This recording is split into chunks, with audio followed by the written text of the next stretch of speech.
And we're back from a week off, just in time for me to put this podcast on hiatus for my health.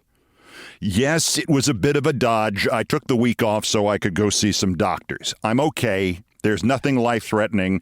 I don't even think there's anything that seriously threatens the long-term future of this podcast. So you can turn it off now. I have to explain, though, for at least 2 weeks, maybe a month more likely, I will not be doing this podcast because I have been diagnosed with atrial fibrillation, which, apart from the fact that it's a bad thing to have if you have trouble saying the letter L, atrial fibrillation, as I do, AFib is the most common cause of arrhythmia in the heart, and what you don't want in the heart is arrhythmia.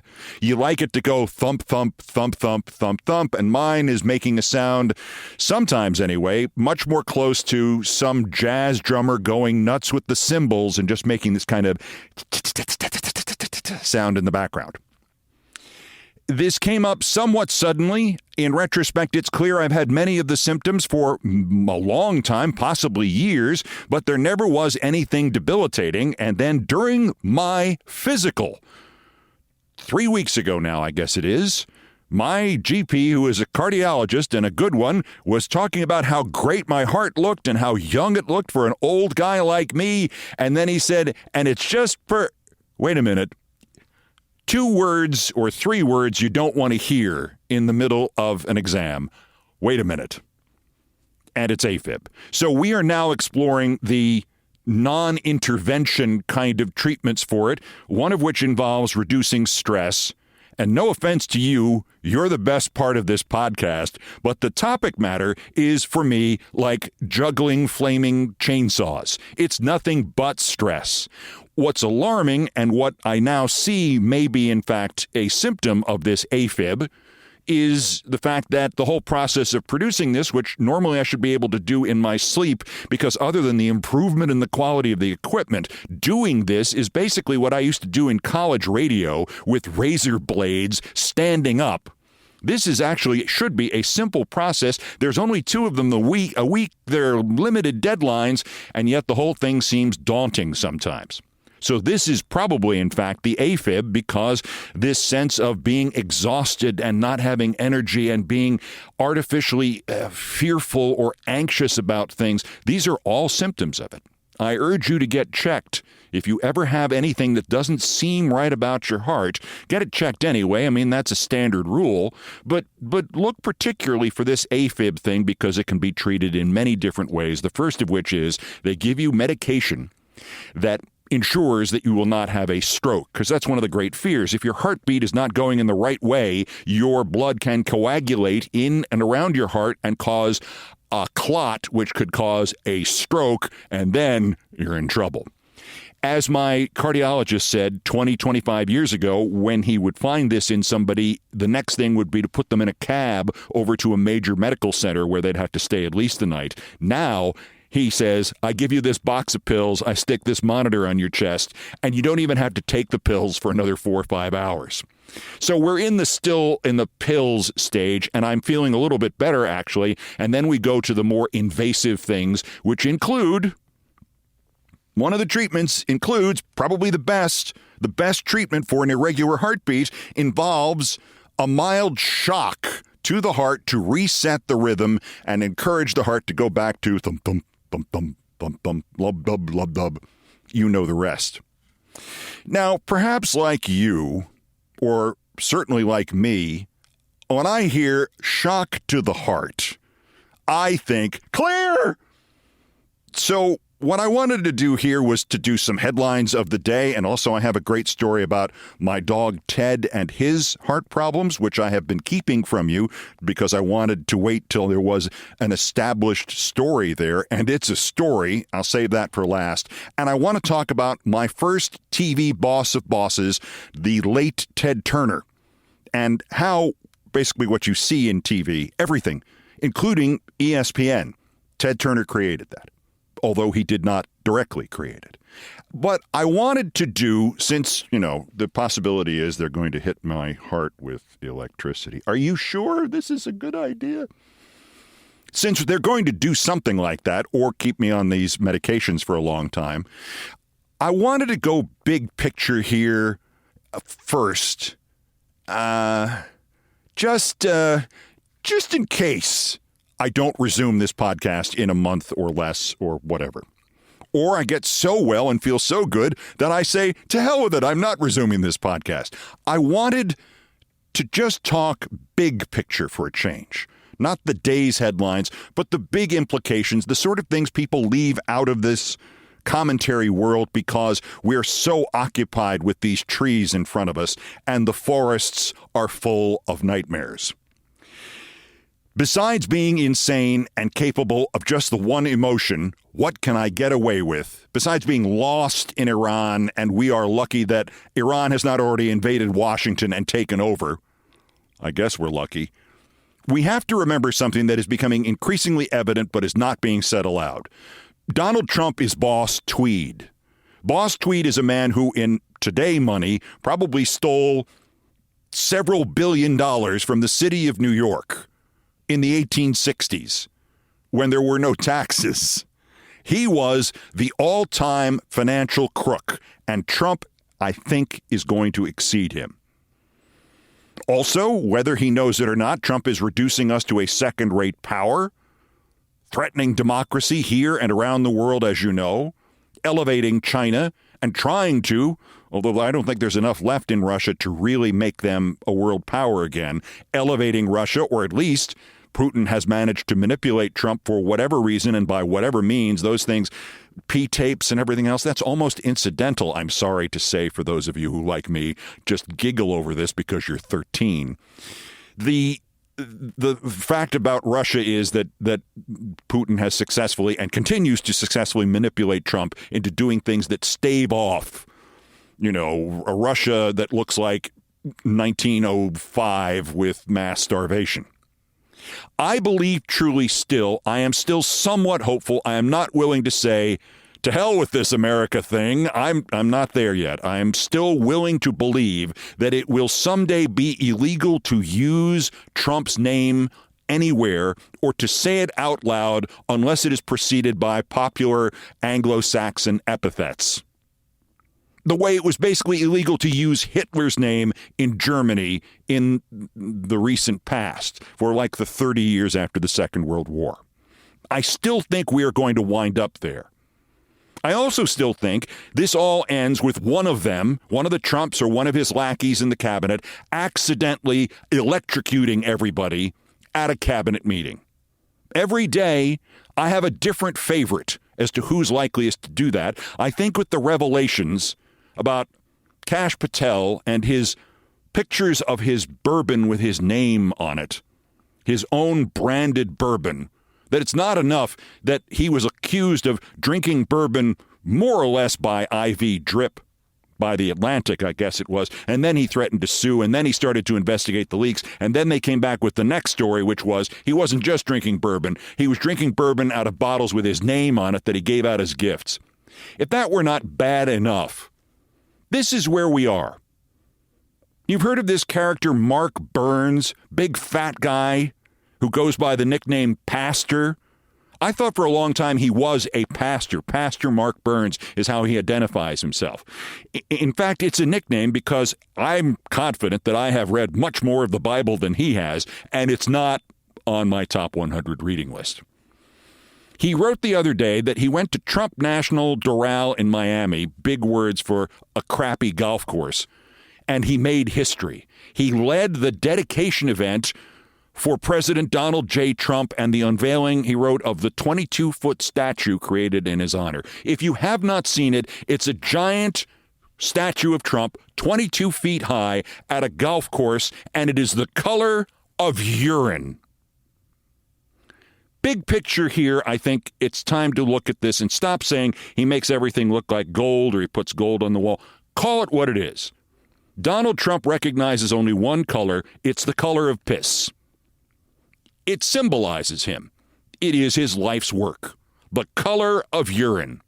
The stuff on the White House walls, that's not gold. It's the color of urine. Stop calling it gold. It's urine colored. His hair is urine colored. He is urine colored.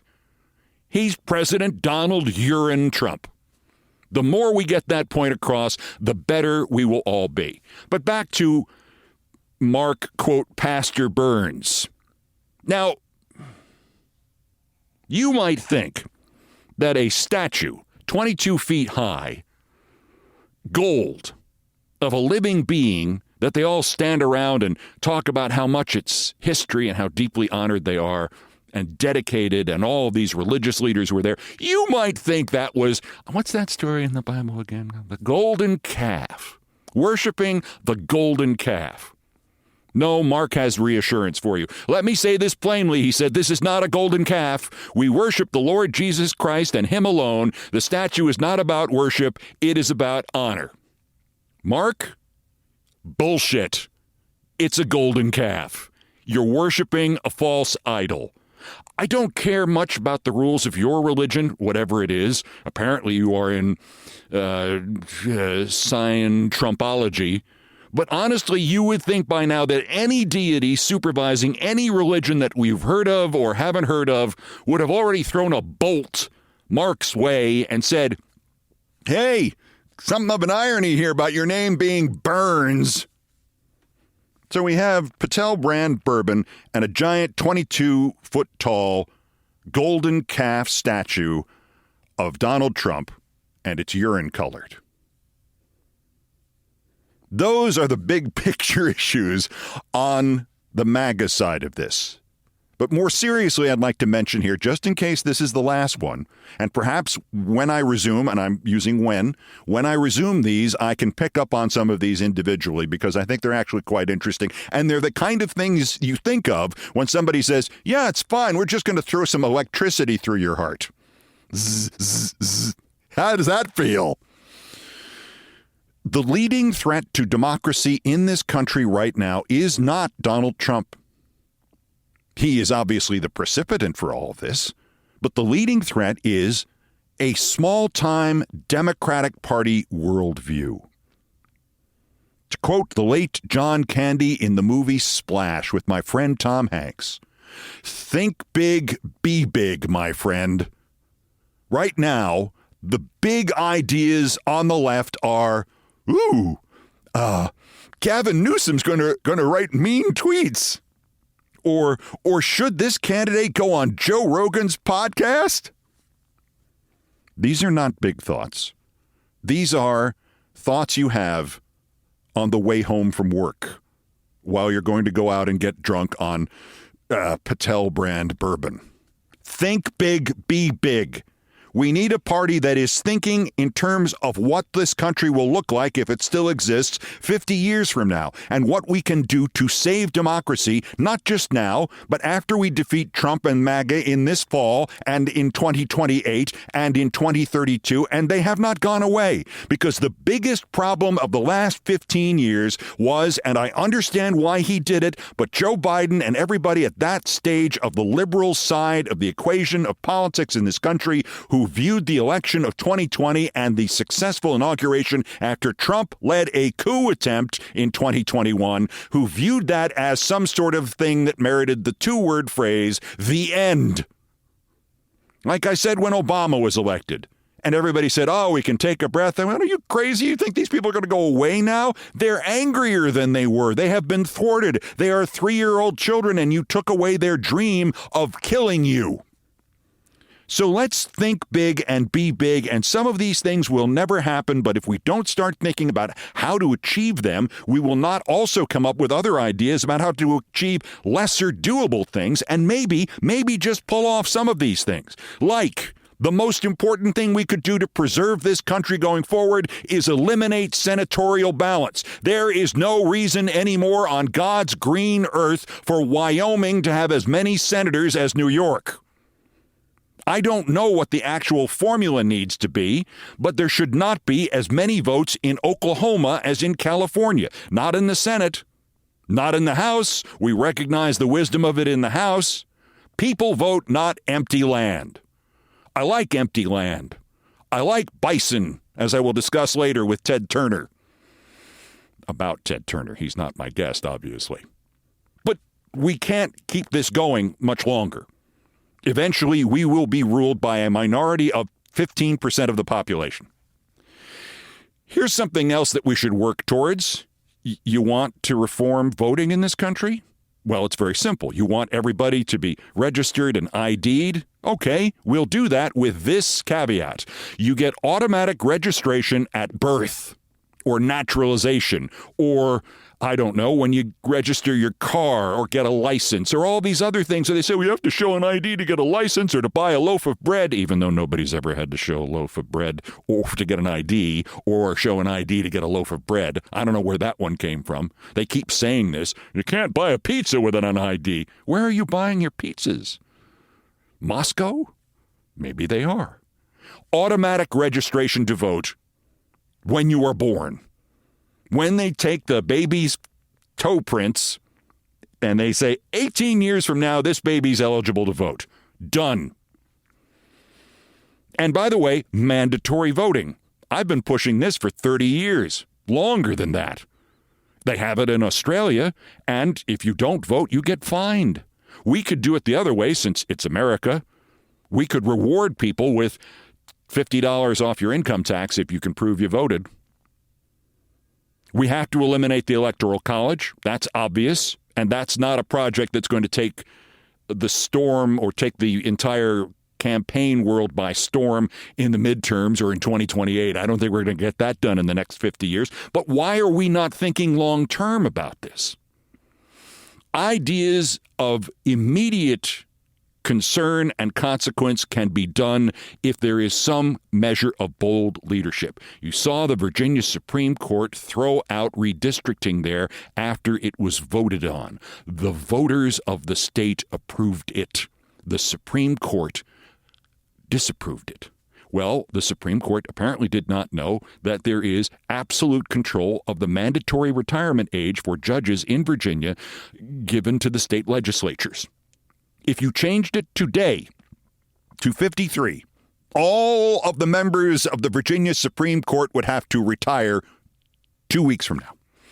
And then you just go back with your new Supreme Court and have that vote taken again and restore the redistricting. We need that kind of thinking, and that has been proposed, and that has to be done. And anybody who gets in the way of this needs to be eliminated from the Democratic Party and perhaps prosecuted, as we should do with John Fetterman. There must be a way to take John Fetterman and not let him get away with this the way Manchin did or Kristen Sinema did. My old bedfellow. Politics makes strange bedfellows, and none of them have ever been stranger than her. Why not? If this is my last podcast, you can quote me on that. Put that on my tombstone. Got to be a way to force him out. Got to be a way to do something because he's a liar. He lied all the way through the campaign. He has lied every moment. He has lied to every voter. He should be sued by everybody who voted for him. If everybody who voted for him sued him for $1 million, he would flee the country within hours. Anyway, back to the more realistic ones, eliminating the senatorial balance, automatic registration at birth or naturalization, mandatory voting, eliminate the Electoral College. And there's more to come. But just as a pause before I get to the rest of my list, and you probably have your own list.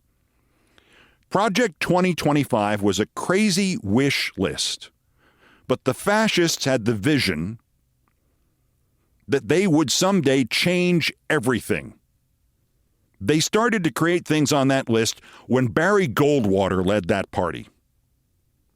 We have spent 60 years staving off the Barry Goldwaters of this land, successfully sometimes, obviously more recently, not so much.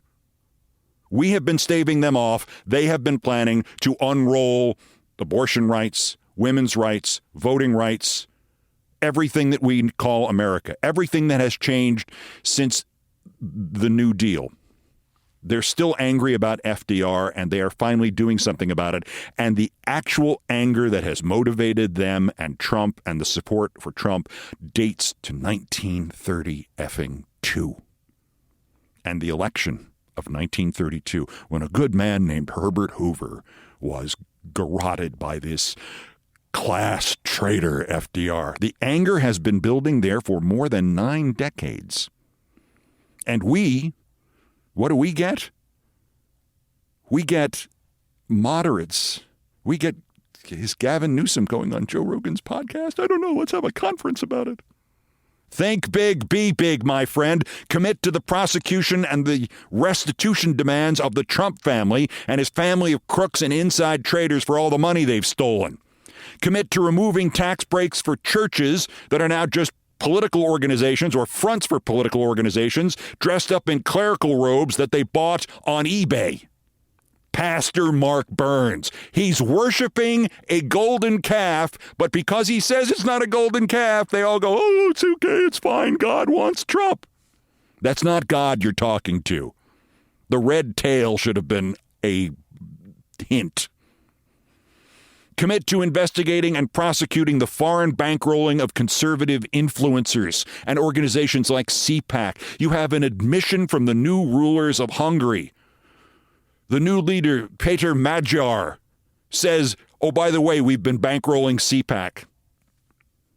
It shouldn't be that difficult. We start with Hungary, and then all those Matt Schlaps and such, they will flee the country too.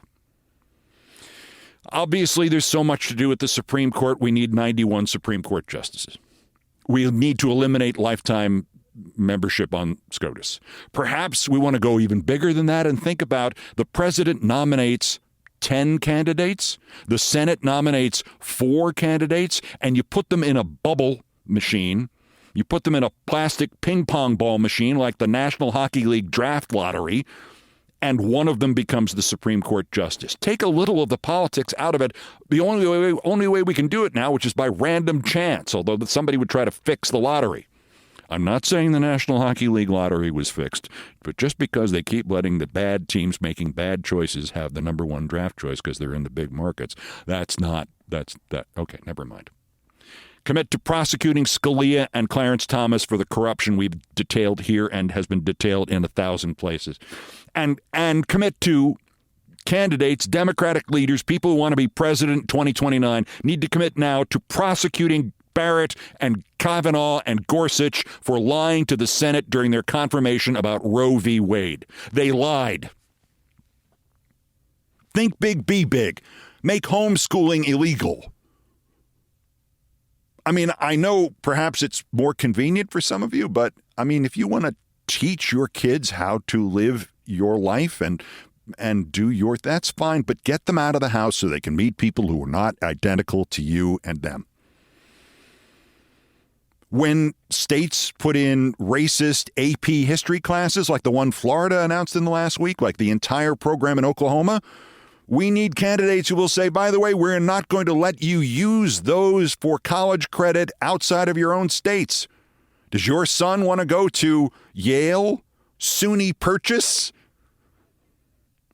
Cal Davis? No offense to any of those schools. You can't get in with your Florida degree. Sorry, that history thing, you're 16 credits short. Spend another couple of years in a real high school somewhere. Go back to the FCC and have the fairness doctrine or equal time restored. I know dying television is dying, but there should be some sort of FCC intervention in cable and streaming and the internet. Not that they would rule, but some sort of avenue so there can be appeal and so monopolies can be attacked. And on the subject of monopolies, think big, be big, my friend. Corral the tech moguls while there's still a chance to stop them, because as has been noted many times, every goddamn science fiction movie from 1940 to 1990 featured a billionaire who had his own island and his own rockets. The goal should be to take all of the money from Jeff Bezos, Elon Musk, Zuckerberg, the Ellisons, and the other robber barons and use it for public good. Our forefathers did exactly that. And not all of the money. They didn't bankrupt Rockefeller, but they just took the bite out of him and Morgan and all of the others and Jay Gould. Republicans led the way doing that 100 years ago, 120 years ago, 150 years ago. We can too, and we have to, because ultimately it is either the robber barons or democracy. They are not mutually coexistent. Think big, be big, my friends. Unify with the small liberal parties and governments worldwide. to encircle and shut down the fascist operations in Europe and elsewhere, like Reform UK, and here like MAGA. Because MAGA and Reform UK want elections, but only until they win decisively. Then there'll be no more elections. Also, particularly to Reform UK, as it's grown again in last week's elections there, in the local elections, the council elections, Nigel Farage personally consists about 75% of the actual evidence that the old UFO conspiracy theory that many world leaders are in fact lizard people. He is 75% of the evidence that that might be true. You ever seen him smile where his mouth extends back to each ear? Here, we need to remove Chuck Schumer and the other dead weights and the moderates. Amy Klobuchar has now come out against redistricting in Minnesota. And now I think I should mention, I believe she was a little worse for wear once at the White House Correspondents' Dinner, and she got a little too close. Well, it came up a little bit too close to me, like this. Can you see in your earphones what I'm trying to demonstrate? I think she might have been saying she liked me. It's just a little close. We want a Democratic Party in which the declaration that you're against redistricting on behalf of democracy is the immediate end of your career. Amy Klobuchar should have been forced out of office, and Tim Walz should have been able to appoint a successor already this morning. And remember, on broad projects like the filibuster, like mandatory voting, like reforming the Supreme Court, all of the big ticket items, just because the Republicans would do it does not mean it's a bad idea for the Democrats to do it. Stop thinking that it's a reason for the good guys not to do something. The best time to hit the man with the knife is when he is having trouble getting it out of his pocket. Stop thinking of reform or progress or improvement or we'll get to single payer eventually, and start thinking these issues are life or death of democracy issues. Unbalance the Senate. Defang the entire issue of voter fraud by making registration automatic in some way so that you don't have to do anything extra or pay more money, because that's the whole thing. It's a poll tax. Think big, be big, my friends, in the Democratic Party or its successor. While I'm on this meta kick, the second biggest threat, of course, is an inert news media. I don't know how many commentaries I've done about this. It must be in 3 digits by now. Preoccupied with their own careers and safety as if they did not live in America and the future America they are helping create by their lack of attention, it won't affect them in some way. Tell me about it, all of you who've lost your jobs or gotten fired or work at CBS News. And you know what's going to happen? Somebody we're not expecting is going to have to risk their own careers. Somebody's going to have to get fired on the air. Somebody we do not expect anything from. The perfect example, the mean candidate for this is Kristen Welker of Meet the Press. Totally clueless. Once or twice in her entire tenure has she said anything, followed up in any way, or embarrassed anybody from MAGA. Margaret Brennan is an option. It wouldn't be enough for George Stephanopoulos to do this. It wouldn't be enough even for Jake Tapper, as bad a guy as Jake Tapper is and as useless as he is. It wouldn't be enough because that would be written off as, oh, he's just a left-winger. Somebody's going to have to do a cross between Cronkite and Howard Beale, somebody who is not expected to be willing to risk anything. And who could those people be? Do you think Tony DeCouple's going to do that? Maybe. You want to redeem yourself? Somebody could do this. Somebody could lose it in an interview with Trump and just tell him the truth and say, this is where I am leaving broadcasting and going to run a bar.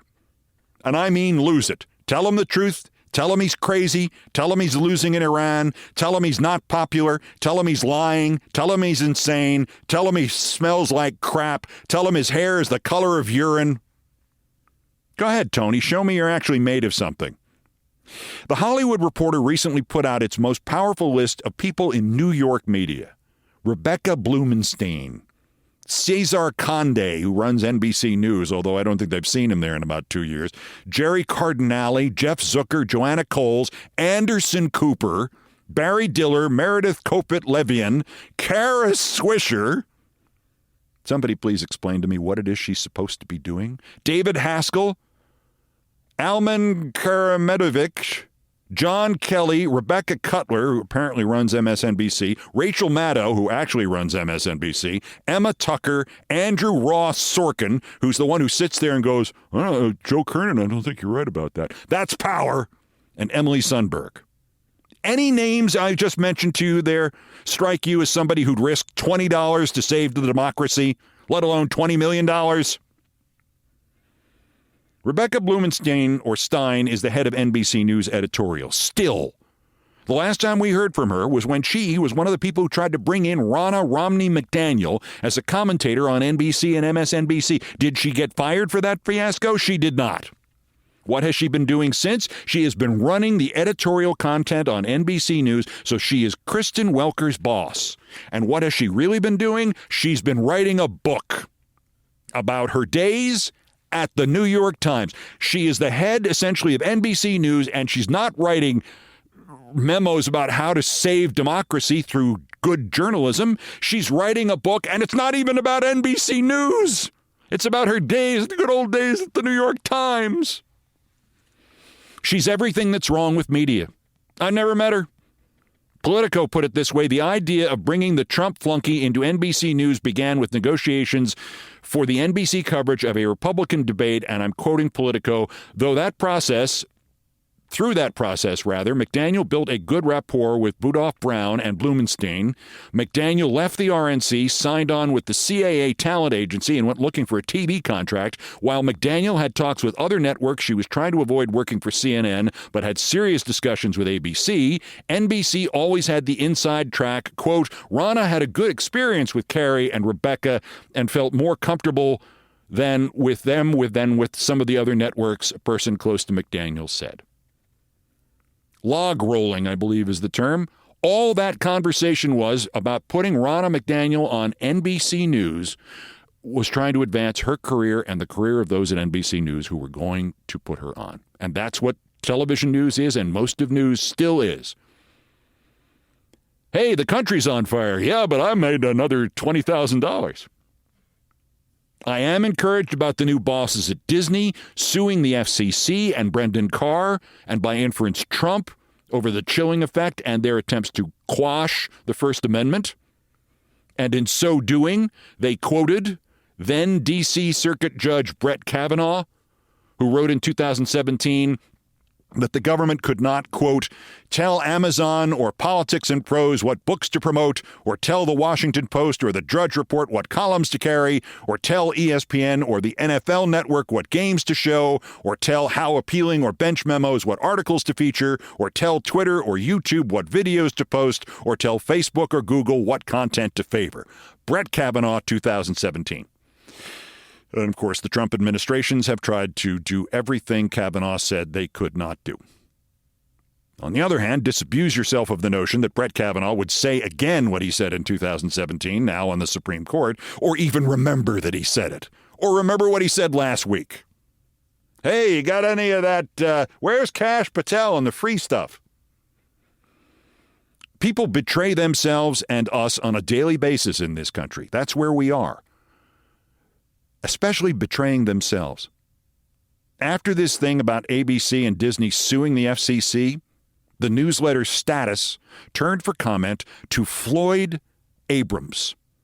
They identified Floyd Abrams as one of the nation's leading First Amendment lawyers and did not note that he was the quisling who represented the scumbag anti-free speech fascist David Bossie in the case that put us here, Citizens United.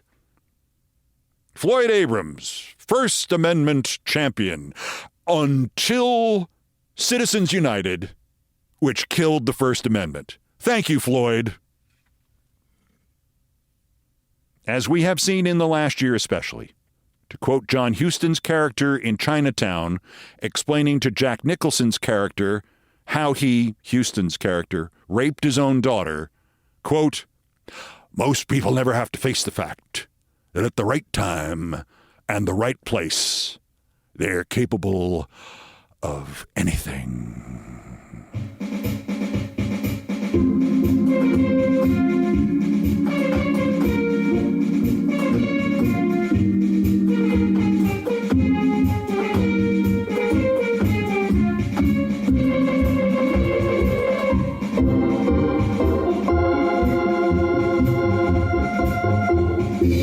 Thank you, Nancy Faust.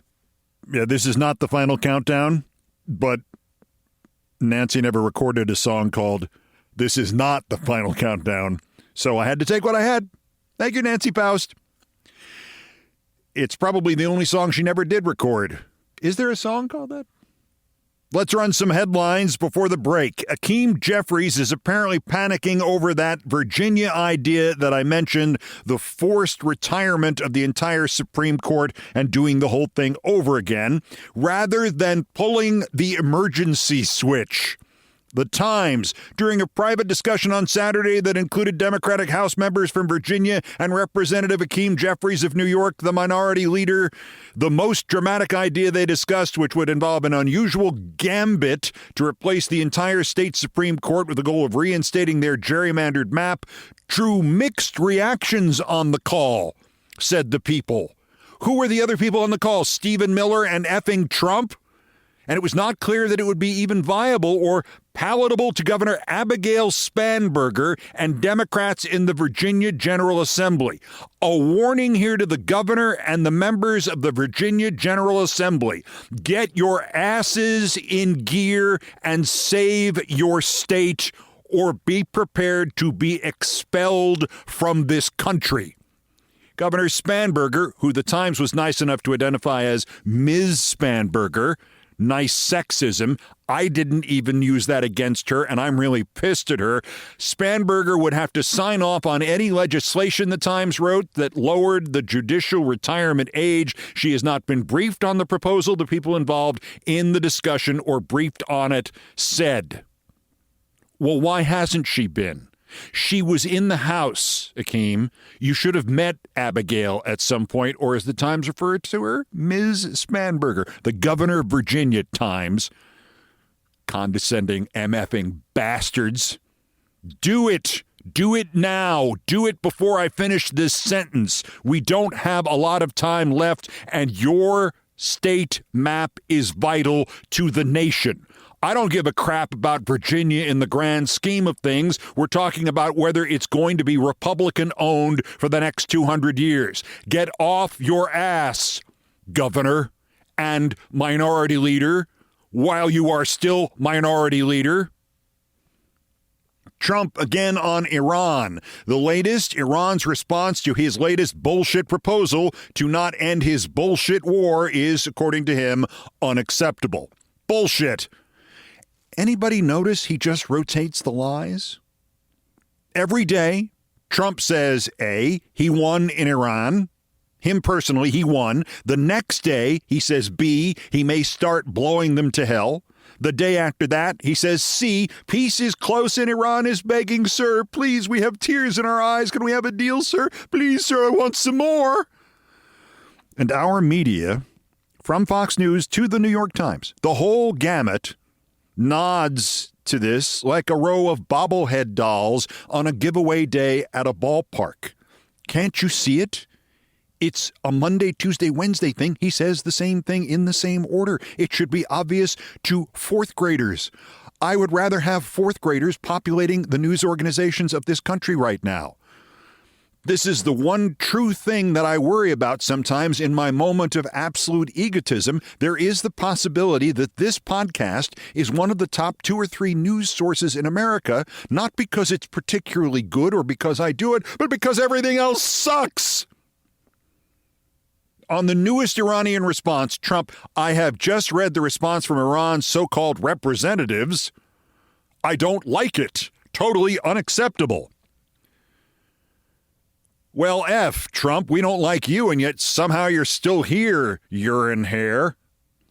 From the Supreme Court, Sam Alito lying? No. The claims that Samuel Alito made about voter turnout in Louisiana in a landmark Voting Rights Act case were based on a misleading data analysis, a Guardian review has found, writes The Guardian. The New Republic version of this, in the court's majority opinion, Alito claimed that the kind of racial discrimination that had prompted the creation of the Voting Rights Act no longer existed. He said black voters now participate in elections at similar rates as the rest of the electorate, even turning out at higher rates than white voters in 2 of the 5 most recent presidential elections nationwide and in Louisiana, Alito wrote. He was citing a friend of the court brief submitted by the Department of Justice. That's Trump's Department of Justice, which is something out of Orwell's 1984. It's the Department of Trump Justice, which is, of course, illegal. It relied on a statistical methodology that is not preferred by experts in determining statewide voter turnout. The brief calculated black and white voter turnout in Louisiana as a proportion of the total population of each racial group over the age of 18. This is generally considered a suboptimal method because it includes people who can't vote, including non-citizens and people with felony convictions. In other words, Alito's arguing that there is no longer a disparity in who votes in Louisiana, and he uses this and proves this by cooking the effing books. Sam Alito should be in prison. John Roberts, this is your last chance. The best thing for this country right now would be if we did not have a Supreme Court. It would be chaos. It would be better than this. Sam Alito is a crook. He is a megalomaniac. He is rewriting law and now changing numbers to justify his political prejudices and his hatred of minorities. Get him the F out of here, John Roberts. When I said earlier we need a Cronkite moment or a Howard Beale moment from somebody, yeah, I think Supreme Court Chief Justice of the United States, John Roberts, might be the right guy. I'm not holding my breath. Speaking of which, Erica Kirk has given the commencement address at White Trash College. Oh, I'm sorry, I misread that. Hillsdale. As Ron Filipkowski noted on social media, her husband wrote a book on how kids should not go to college. Mrs. Kirk is requesting privacy at this time. Also, more speaking bookings. Cash only. Google's chief scientists, its lead on Gemini AI, went to give a scientific lecture at UC Berkeley, complains a tech dude. Modern AI research was the topic. He was not there to debate Gaza or Google contracts, but protesters disrupted the event anyway, and within 10 minutes it was shut down. Good. F him, F Google. If you're not going to address public issues in public, don't speak in public. It's simple. F off, tech nerds. And by the way, leave all your money. From the United Kingdom, after it literally lost more than 1,000 local council seats to every party except the World Party, the band from the 80s, Keir Starmer's prime ministership appears finally to be dying slowly. I have not thought that any of the challenges to it would actually unseat him, but it is now evident that there is a rebellion brewing inside his party because even British Labour recognizes when it is time to change the leaders of the leading liberal unit. Our version of Labour, the Democrats? No! Chuck Schumer, another 20 years. Transportation Secretary Sean Duffy went on Fox to defend, along with his wife, an idiot, The Great American Road Trip. This is a reality show that they have shot that will start dropping episodes online next month. They shot this while he was transportation secretary, and I know how unseemly this sounds. On the other hand, why are we complaining about this? The less shit this idiot does in the office, the better. The less shit the idiot wife does on Fox, the better. And again, the bottom line here is he's been out of the office. He's been shooting a reality show, something he's done before. And represents the limit of his intellect. The further Sean Duffy stays away from the office, the fewer plane crashes we will have, and the more of us might survive this. And Garrett Graff is back at Doomsday Scenario, his website, on the White House Correspondents' Dinner. It wasn't an assassination attempt. Quote, I wrote last week about how the shooting, he put shooting in quotes, bless you, Garrett Graff, was so strange and how there seemed plenty of reason to doubt that the suspect, Cole Thomas Allen, fired at all. With some further evidence, including the release of higher-resolution security camera footage, Graff writes, some evidence from the government statements and mostly work by the New York Times, I'm prepared to be convinced that Cole Thomas Allen fired his shotgun once, but man, oh man, this still remains just about the strangest shooting I've ever seen. He continues, quote, the higher resolution video shows several things not evident in the low-quality version that Trump tweeted in the hours after the incident. That's Trump who painted the gold, not gold, but golden-colored urine, including that Allen was evidently brandishing the shotgun as he ran through the checkpoint. And we can see the muzzle flashes from the officer who opened fire in the bottom left corner of the video. There is still no indication, Garrett Graff writes, on the video of a muzzle flash from Allen's shotgun, nor any reaction from the officer who is the apparent target that he is hit by a blast. One more quote, and then I'd have to send him a check, but Garrett Graff writes, the high-resolution video of Allen barging past and through the Secret Service checkpoint raises its own set of meaningful new questions about the security. The one officer who opened fire does so in the most reckless way, firing basically every shot at the suspect when one of his own fellow officers or agents is downrange of the shot. He amazingly misses the suspect with every shot, and only by some miracle also misses everyone around him.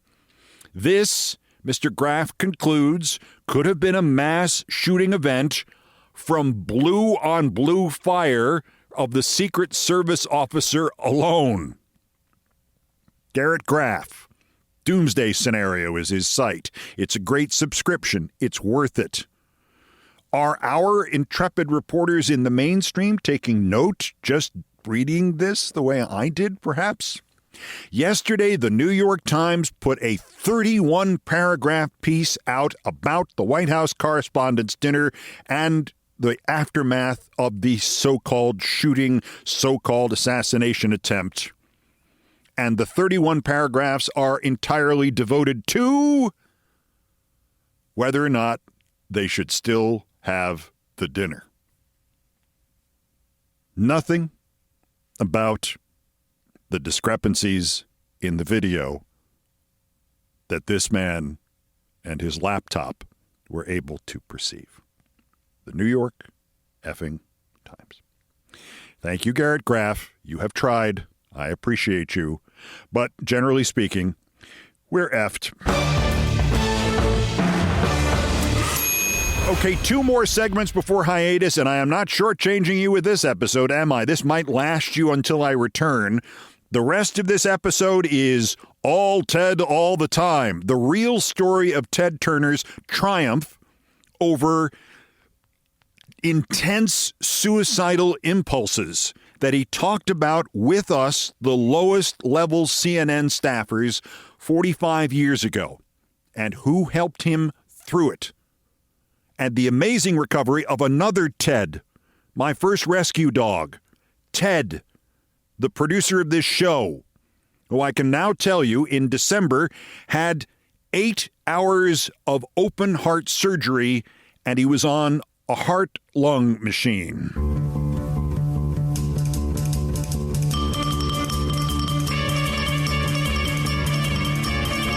All Ted all the time. You give us 22 minutes, we'll give you the Ted. That's next. This is Countdown.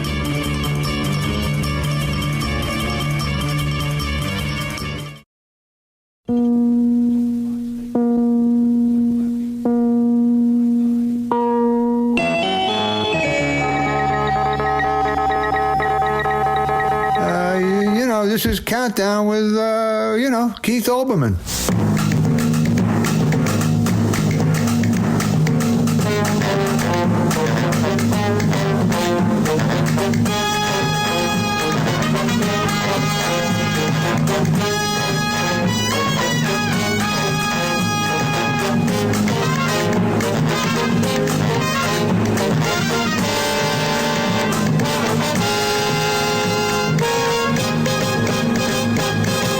millions of Americans from many backgrounds, many lifestyles, and a wide... Several voices of my past who I wanted to put in here just in case this is the last one. And I don't think it is. You're not getting away that easily. My late friend Richard Lewis. It's tough for me to hear his voice. It is still impossible for me to believe he is not with us.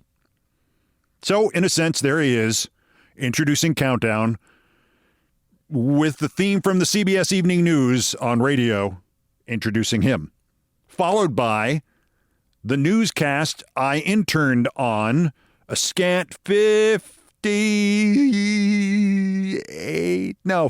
years ago.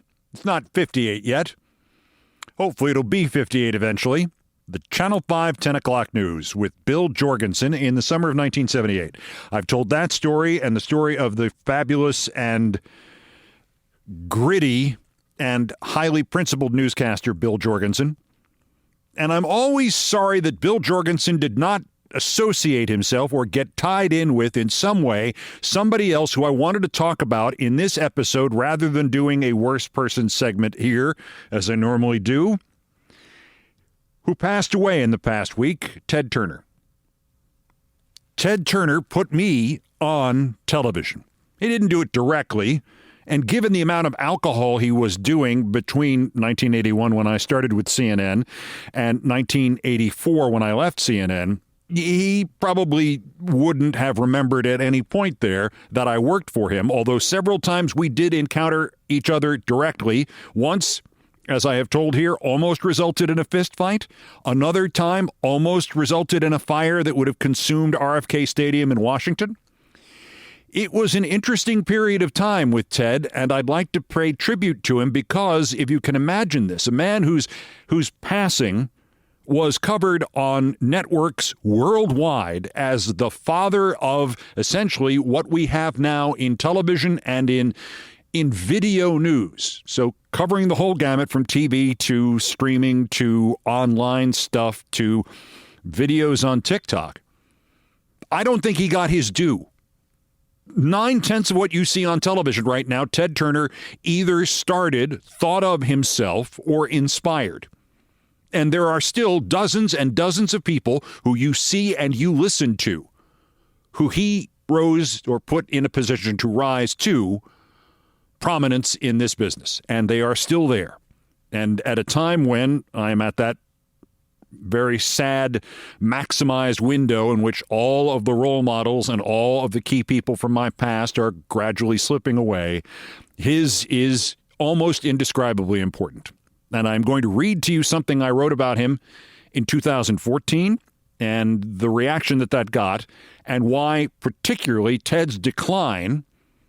And I want to discuss how Ted's decline, as sad as it is, it's amazing that he lasted as long as he did so that he could decline. But how Ted's decline actually may have, unfortunately, put us, to some degree, in the position we are in right now politically.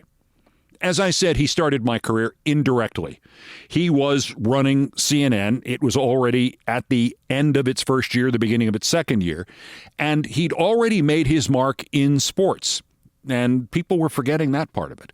He'd already made his mark in cable. He was the guy who put the Atlanta local garbage UHF television station on the satellite for this burgeoning thing that he saw called cable, because his father was an early television mogul in the 60s and in advertising, mostly in the South.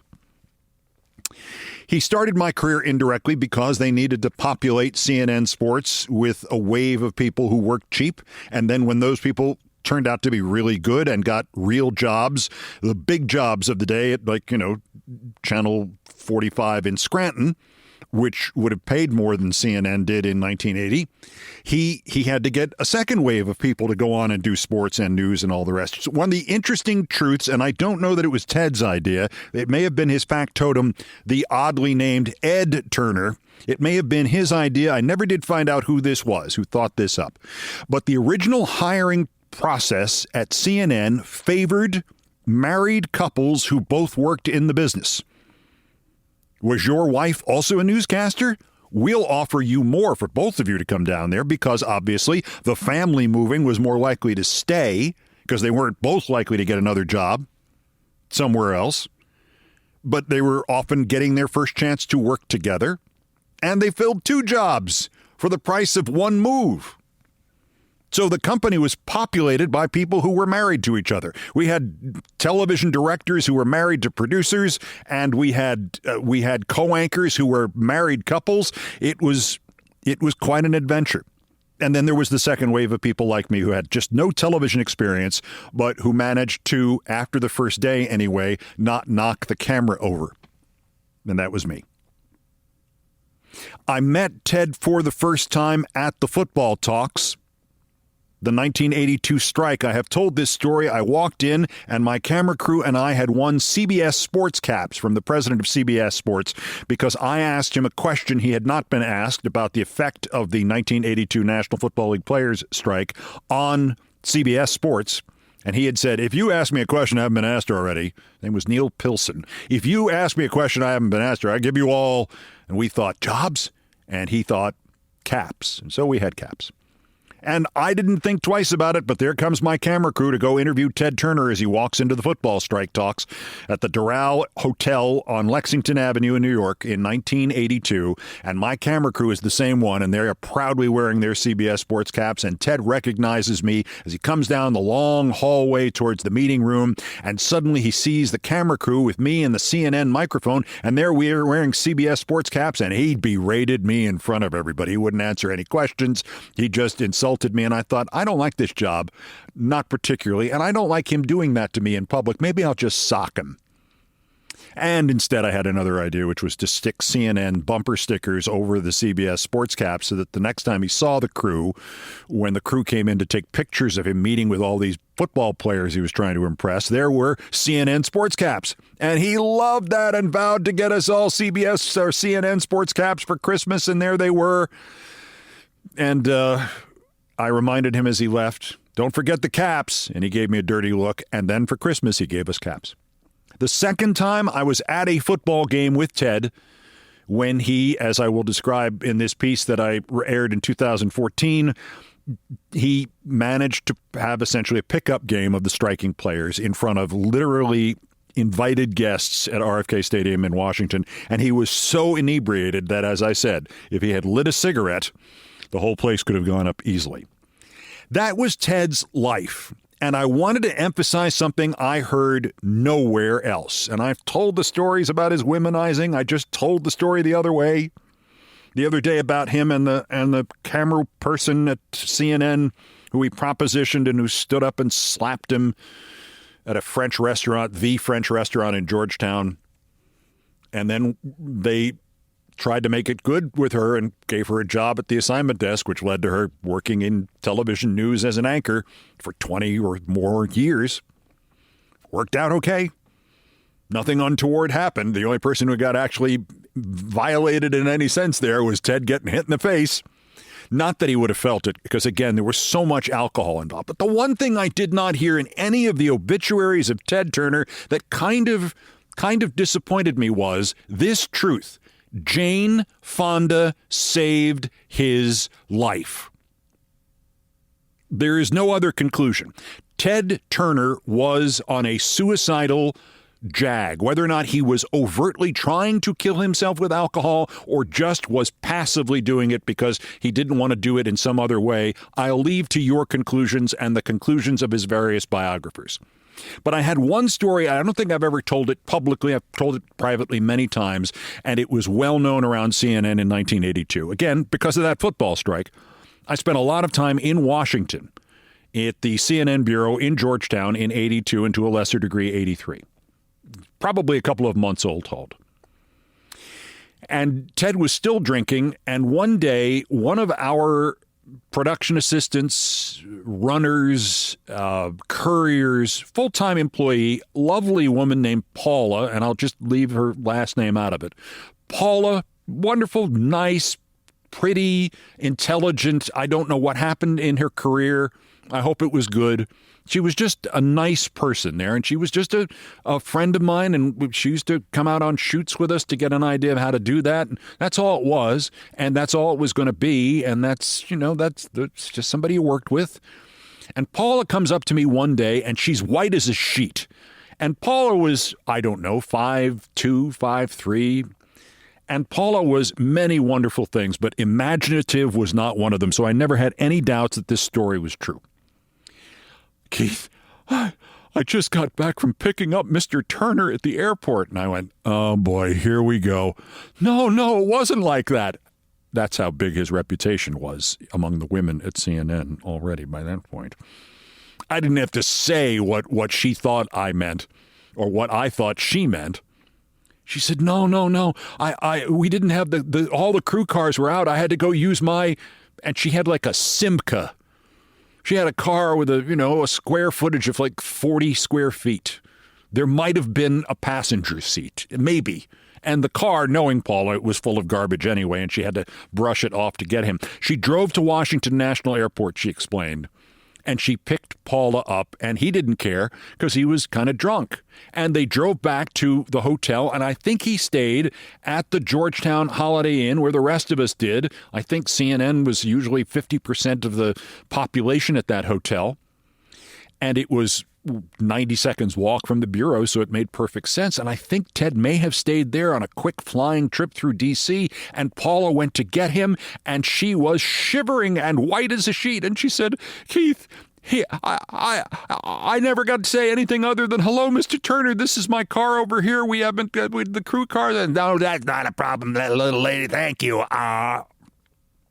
She said he got in the car, and then he started talking about when he finally decided to do it, which way he was going to kill himself. Not whether or not he was going to kill himself, but which way he was going to kill himself.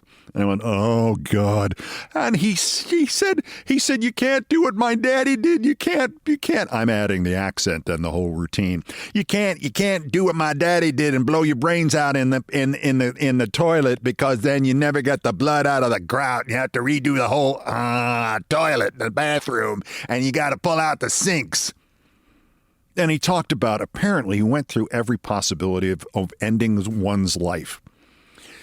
And to possibly the lowest ranked employee in all of Turner Broadcasting, Paula.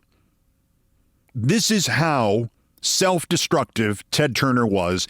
And then he met Jane Fonda. Jane Fonda, I only know, I met her once very briefly. She was about 80 and extremely flirtatious and a gas to be with. And the one thing I don't think anybody ever got to read, people who hate her, people who love her, people who just know her from the movies. And she might have been taller, but not by much, than Paula in Washington. Jane's not a big person, but the gigantic personality, 10 feet tall. And I knew of her only through my friend Donald Sutherland, who had a relationship with her and described it in some detail. Nothing scandalous and nothing too detailed, but enough to make me respect Jane Fonda as an alluring individual. How's that for euphemisms? But she saved Ted Turner. Whatever it was that was about Jane Fonda, the Jane Fonda that Ted Turner knew, and I guess Donald Sutherland too, and Roger Vadim and whoever else she was married to or involved with. Ted was told by Jane, you have to clean up your act. A, you're killing yourself. B, if you want to be with me, you have to clean up your act. And he did. In 1982, if you had said to me, okay, Ted Turner is going to last, he's going to be alive when you're 67 years old, I would have taken that bet for any amount of money, and I would have taken the rest of the possibilities of what would have happened to him. Then him living to 2026, are you kidding me? I'm not sure he's going to live till, what time is it now? It's 10 after 4. I'm not sure he's going to make it to 5:30. And I'm not being exaggerative here. And Jane Fonda saved his life. And what did he do with it? Well, he repopulated the bison in this country. All the bison who exist in the United States basically have Ted Turner to thank. Much of the private environmentalism in this country was founded and funded by Ted Turner. He took the money that CNN began to produce for him in carload lots and spent it mostly on charity and the environment and goodwill measures across the country. And it turned out, and the world, and it turned out he was an extraordinarily sincere individual. And he meant all the things that he intended with CNN, some of which were achieved and some of which the opposite of which was achieved. And none of which would have happened without Jane. Period. She saved him. The second half of his life was sobriety, environmentalism, and one terrible mistake, selling CNN and that horrible Time Warner merger. If he hadn't done that, and he said that, he might have been in position to do real damage to the creeping fascist movement that he recognized 20 years ago, and Trump. And I mean Trump particularly because Trump worshipped Ted Turner. Everybody has somebody they think is much better than them in life, and Trump's was Ted Turner. Not only did he worship him, he envied him, and he was, most importantly, afraid of Ted Turner. I never figured out what that was about, but I heard it on countless occasions from countless individuals, and you can go through all of the public comments that Trump made about Ted Turner over the years. Something about Ted Turner terrified Donald Trump. If Ted had been with us for the last 10 years in a more realistic sense than he was, who knows?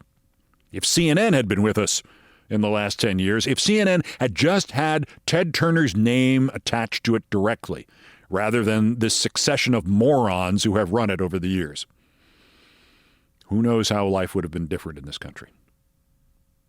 And that leads me into what I promised before. I'm going to reread this script with which I opened the Olbermann Show on ESPN2 on March 26, 2014. I think the script is self-explanatory. I think it's worth reading it again. And then the reaction to it, I think, is the punchline that you may enjoy. All right. Are you ready? Here goes. We begin tonight with the Sports Emmy nominations. Yeah, we got Best Daily Sports Studio Show. Yeah, I'm delighted for the staff. They should get something besides having to work with me. But my attention was drawn to the Lifetime Achievement Award they will be giving out at the ceremonies here in May to Ted Turner. How did he not have one already? What you watch now, essentially he invented all this. Not ESPN. He didn't have that idea, and ultimately, this idea would surpass and subsume one big idea that he did have. But sports on national television on more or less a daily basis, Ted did that. And the daily sports studio show on at the same time every day or night, Ted did that too. And buying sports teams to have something to put on your television station, Ted did that too. WTCG, Channel 17 Atlanta, was the fringiest of fringy television stations when he bought it in 1970. But then 6 years later, he bought first the Atlanta Braves and then the Atlanta Hawks, and he bought a couple of satellite dishes, and the FCC made the fateful decision to let him put Channel 17 up on the satellite so it could be shown on those fledgling cable systems around the country. And Ted Turner, who was shameless, among other things, promptly outbid George Steinbrenner and the New York Yankees and signed the first baseball player ever to take advantage of what we now know as free agency, Andy Messersmith. Messersmith got what looked like all the money in the world from Ted Turner, more money than any baseball player had ever gotten or would ever get. $1 million. Yeah. Over 3 years. With one catch, he had to wear uniform number 17, like the station number. And instead of having Messersmith written on the back of his uniform shirt, he had to have the word channel. So his uniform, for at least the first couple of days, read Channel 17. Baseball stopped that right quick. And it also stopped Ted the day he decided he would like to see what it was like to manage the Atlanta Braves. His lifetime record was 0-1. But the cable sports genie, that was out of the bottle, and nobody was stopping it. And the bottle, and this is a fitting analogy if I've ever written one, had Ted Turner's name on it. Next came news. Even then, his crazy idea cable news network rested squarely on the first regularly scheduled nightly sports newscasts in national television history. CNN Sports Tonight at 7, 11, and 2 a.m. Eastern. While SportsCenter was on for 15 minutes one night at 7 p.m. and an hour the next at 10:17 p.m., Sports Tonight on CNN was there come news or high water 7 nights a week. Of course, Ted Turner wasn't just shameless, he was also technically penniless. So he hired a couple of real veterans to run and anchor the thing, Bill McPhail, who helped invent the NFL on CBS and Monday Night Football, and his former CBS colleague Bob Wussler, and Nick Charles, a star of Washington and Baltimore sportscasts. He spent the money on them. Everybody else? Well, in 1981, Ted Turner sent Bill McPhail to hire somebody like me. When I told Bill I made $42,000 the year before working in radio for Charlie Steiner, Bill spit his drink halfway across the room. We were planning on hiring 6 guys to start with for a total of $95,000. Later, when we recalibrated who got what of that $95,000, they got me anyway. And they got Dan Patrick and Hannah Storm and Fred Hickman and Dan Hicks and Gary Miller and dozens of others, and reporters and cameramen and editors and executives. One sports production assistant wound up becoming the president of CNN. His name was Jim Walton. He worked on one of my shows. Another became president of MSNBC, Phil Griffin. He was my field producer in New York.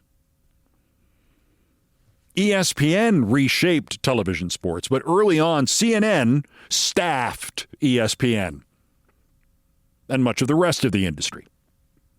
And I'm skipping how Ted Turner mainstreamed World Cup yachting, at least for a while, and Ted and TNT, and Ted and the Goodwill Games, and Ted and World Championship Wrestling, whose matches were held right above the CNN newsroom, so you could hear the wrestlers falling, particularly on Saturday afternoons when they were live in the newsroom in Atlanta. You could hear them thudding into the ceiling.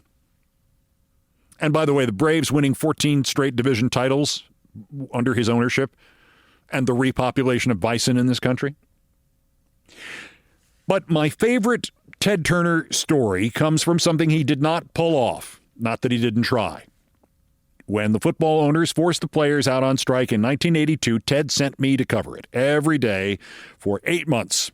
And then one day he showed up to meet with the players, and after a little tiff that I, by the way, mentioned earlier, when he came out, he announced that he would bankroll and televise 2 games, one at RFK Stadium in Washington, the other at the Rose Bowl in Southern California. Basically, it would pit each of them pickup teams of striking players, the American Conference versus the National Conference.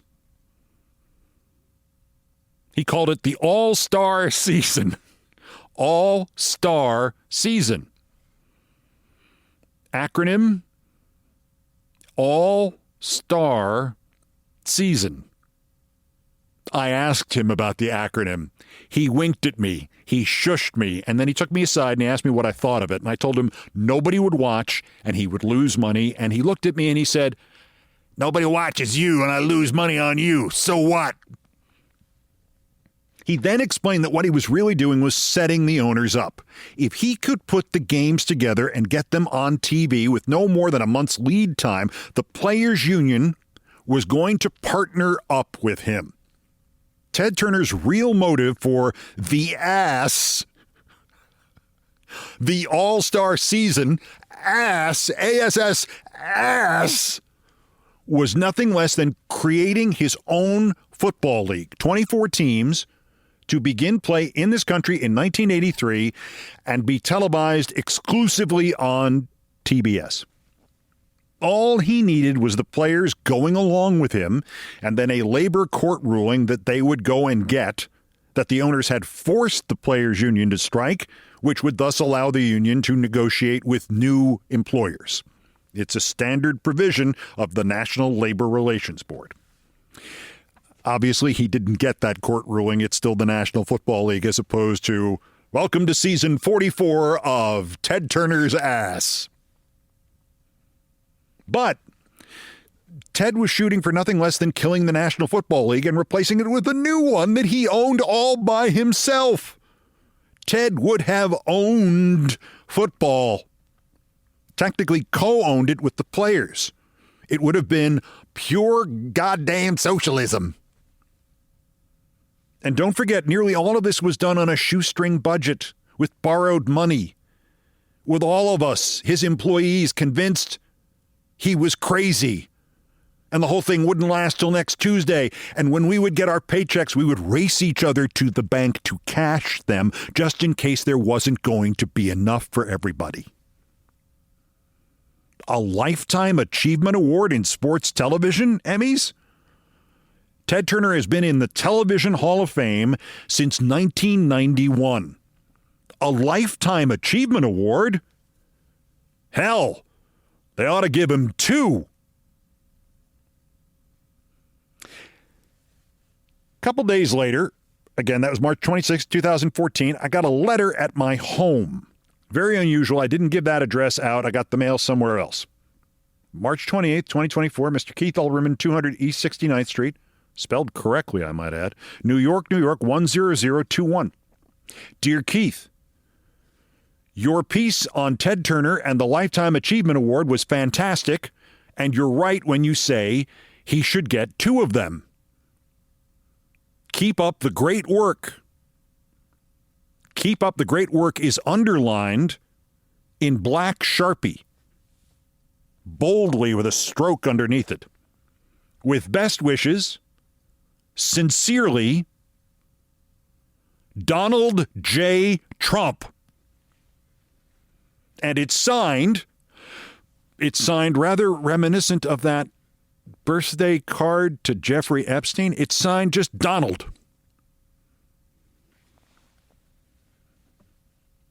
When I say Ted Turner somehow terrified Donald J. Trump, somehow was Trump's dream and nightmare at the same time, I ain't kidding. He was so important to Trump that Trump wrote me a fan letter about him.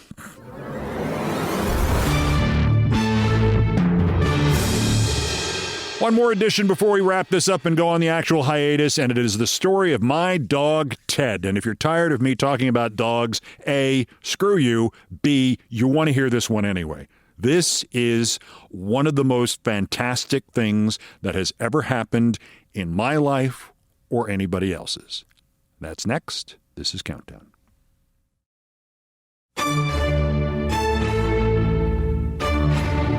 On the 28th of July, 2025, I took my first rescue dog, Ted, who had come to me nearly, 7 years previously as Spaghetti, a dog who needed, a Maltese of several months, who needed heart surgery.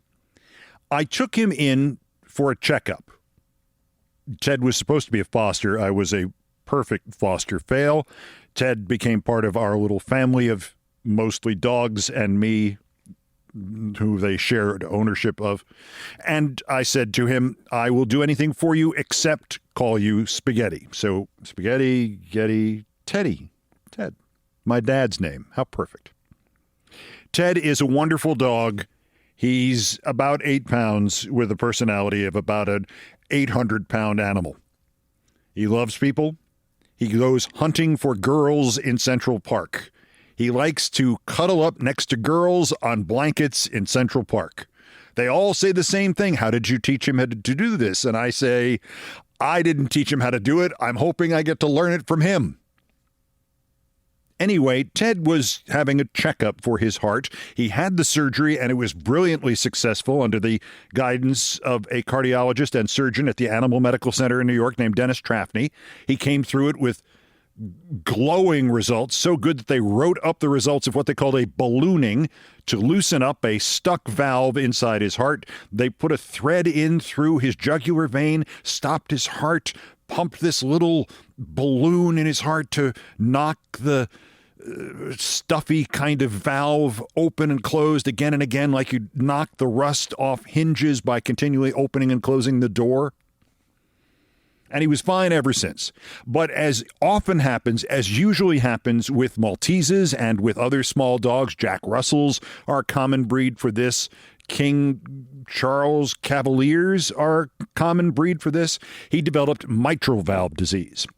Most Malteses will have this. It will contribute to their deaths. However, most of them have it as an annoyance. It is quite literally a hole in the mitral valve, and it causes blood to regurgitate, and it screws up that system by which fresh blood with oxygen in it is pumped around the body, and the other blood, the used blood, if you will use that expression, is brought back into the heart and filled again in the lungs with oxygen. It slows that down. It tires them out, but usually it hits in their teens, and if it hurts them, if it contributes to premature death, it will be by a factor of a year, perhaps. And a Maltese in good health can live to 17. I believe the record might be 20. I know of some who have led lives of 18 years. Ted was 7.5 years old, and he had been, a year before, diagnosed with this disease that his sister Rose was diagnosed with in 2018. Rose had by this point, had mitral valve disease for 7 years. They start with a drug called pimobendan, which is essentially a chewable supplement that improves the heart in every area except the mitral valve, so that everything else is working at top form. And if it works right, you are essentially improving everything else while the mitral valve disease reduces the quality of the heart's efficacy in one area, and you balance it out. Rose's use of this drug has been so effective that she takes 2 a day, 1 in the morning and 1 at night, and she has never needed a third one, which she can have, let alone any kind of intervention. Rose has, since 2018, gotten those 2 pills, and every one of her checkups has been better than the previous one. Stevie, my oldest dog, has this too. She has the following symptom. Every couple of weeks, she does this. 1 cough every 3 or 4 weeks. This was the extent of her disease, her mitral valve disease, as she approached her 14th birthday. But Ted was beginning to, well, he liked to sit on my lap during walks. Walks were okay for him, a little tense. Ted doesn't like dogs out there who are bigger than he is without written authorization. He's one of those dogs. He will not bark or bother dogs his own size or smaller, and he's often quite friendly to them. As I said before, he loves people. He has a wonderful personality and is as handsome as the devil. And he's very loud, and he will bark a whole lot, and he loves to sit on my lap. Outside, he loves to stand on my lap and bark at passerby dogs. He's wonderful. He is my son. And like my dad, Ted, he's actually an architect. He builds himself a little cocoon every night out of blankets. And sometimes, I swear to you, he puts them in perfect form. He's got a California ranch design he uses every 6 days.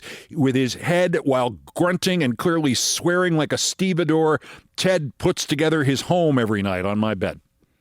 He's marvelous.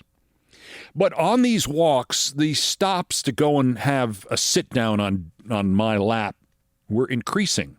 And I noticed that he seemed to be wanting to stop every couple of blocks or in the park every, 200 or 300 yards, when it had been every 400 yards or every 5 blocks. Now it was half that.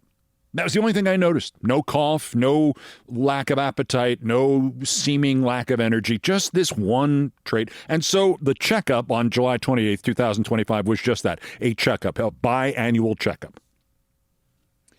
And the doctor came back, the cardiologist at the Animal Medical Center in New York said, he's now in advanced mitral valve disease. The next step is congestive heart failure and death. And I'm sorry, there's nothing we can do about it. We can increase his pimobendan. We can try certain palliatives, but probably he has a year and a half, and it will be of decreasing quality, increasing stress, increasing grief. Well, I was stunned. Ted is as vibrant as any dog as I've ever met, and his volume in barking didn't slow down. Ted is a straightforward, full speed ahead, damn the torpedoes kind of dog. Ted leaves nothing in the locker room. And I was shocked. And I didn't see it. I didn't see any of the decline that Dr. Betsy Bond was talking about. And there was no reason to suspect she was mistaken. She was about to celebrate her 50th anniversary in the field at the Animal Medical Center in New York and is revered. And as the joke goes, it is literally true that her ID is in black and white. She's been there that long, and she is that much of an authority. In any event, I just didn't see it, and I thought perhaps she was reading something wrong. Well, obviously, that's how you begin to act in denial. But I did have something I could do to verify or refute what she said. He was operated on as a puppy, less than 1 year old, by, as I mentioned before, Dr. Dennis Trafney, who had since left the hospital and become a cardiologist working with dogs and other animals in New York on a kind of freelance basis, going from veterinary clinic to veterinary clinic on a once every 2 weeks basis or thereabouts, carrying his equipment with him and doing a great service to a lot of people who could not afford to go to the Animal Medical Center. So I made an appointment to go see Dennis Trafney because, after all, he had been inside Ted's heart. He knew what he was talking about. He knew what he would see. He would recognize it. He would know the territory. He scoped Ted and felt his chest and assessed things and closed his computer and looked at me and said, "No, she's right. And in fact, I think she may be underselling it. This is what I would do. If Ted were my dog and he was my patient, so I feel that sense of proprietorship, I would call the University of Florida at Gainesville. I would call their veterinary clinic, their small animal hospital, and I would do it not just today. I'd do it right now. I'd go out into the lobby of this building or out onto the street here and phone. I would not wait till you get home because it's already late in the afternoon and you will have lost today. If you call today, you can get this process started today. Don't wait till later." Well, my blood ran cold at that. When was the last time you were told something like that about yourself or about a dog? Don't wait till you get home to make this call. You have to do this now, not half an hour from now. Ted, blissfully unaware of this, simply barked at a large dog walking past us. And I prepared to call the University of Florida. And then I realized I didn't know why I was calling them. I said, "Dennis, why am I calling them?" And he looked at me like I had three heads. "They're doing the Japanese surgery there now." And I blinked at him briefly and he went, "They are?" The Japanese surgery was something that Dennis Trafney and I had talked about in 2018 when he operated on Ted for the stuck valve in his heart. It was the backup in case that did not work. Because in Japan, at a clinic in fact, Yokohama, right outside of Tokyo, they had developed, perfected, and put into use surgery to repair mitral valves and other small, microscopically sized body parts in the hearts of small, almost microscopically sized dogs, like Ted. They were doing the equivalent of surgery on a human infant, but on small dogs, and essentially it was bypass surgery. The dog would be hooked up to a heart-lung machine. A perfusionist, which is what somebody who operates one of those is called, would be operating Ted's or whoever's body, his heart and lungs, her heart and lungs, while this delicate surgery was done. The surgery itself was not that much of a problem. The process, the expense was, and it was being done in Tokyo. There are all sorts of issues about getting your dog to Tokyo from, say, New York. But now they were doing it at the University of Florida? I had no idea. He said, well, they're not promoting it yet because they just started it, I think, last year maybe or 2 years ago. But one of the Japanese doctors is coming over and spends, 5 months a year here, and he does the surgery and he's training the surgeons there, and they're doing it. And Ted would be a really good candidate, I think, for this, and I certainly would recommend him, and I'm sure they would at the AMC. And I said, the AMC, they said there was nothing to do. Well, there may not be official methods of recommending this yet, and I'm sure they're not convinced that this is any good. After all, it's only been done on Earth for the last 10 years. They had begun to do it in London, I believe, in 2020. Again, repatriated Japanese surgeons who decided there was a field to work in outside of Japan, and who also altruistically, as is the case with the doctor who went to Florida, Dr. Matsuura, they wanted to bring this to America and teach American surgeons to do the surgery so that this surgery could be done at every place where there were dogs facing death because of what could now be corrected surgically. Damn the torpedoes and the cost. If you wanted to spend the money and they had the time, if you had 8 days to keep your dog in a surgical ICU after 8 hours of open heart surgery, why not? What is more important to you? Roughly the same price. The life of your dog, particularly if he's 8 years or younger and might be getting 9 years more of life out of it instead of a terrible death, or a mid-range SUV, about the same cost. Well, now they were doing this not in Japan and London, but in Florida, and so we put the wheels in motion to apply to the University of Florida, Gainesville, which I had never been at nor contemplated going to, and an application, a reference, a referral by the Animal Medical Center to the facility in Yokohama in Japan, and to the Royal Veterinary College in London. The 3 places on this planet where they did the surgery. Now, I immediately went into a stage in which I looked at Ted and his robustness, and we walked home, and he was fine. I think we only stopped once, so he belied all of the issues that were behind the idea that he was sick, that he was not slowing down because he wanted to spend more time on my lap. He was slowing down because he was running out of stamina because his heart was very seriously damaged by this disease. None of that was apparent, and I suddenly began to think I was setting in process something that would risk his life for something that need not be risked.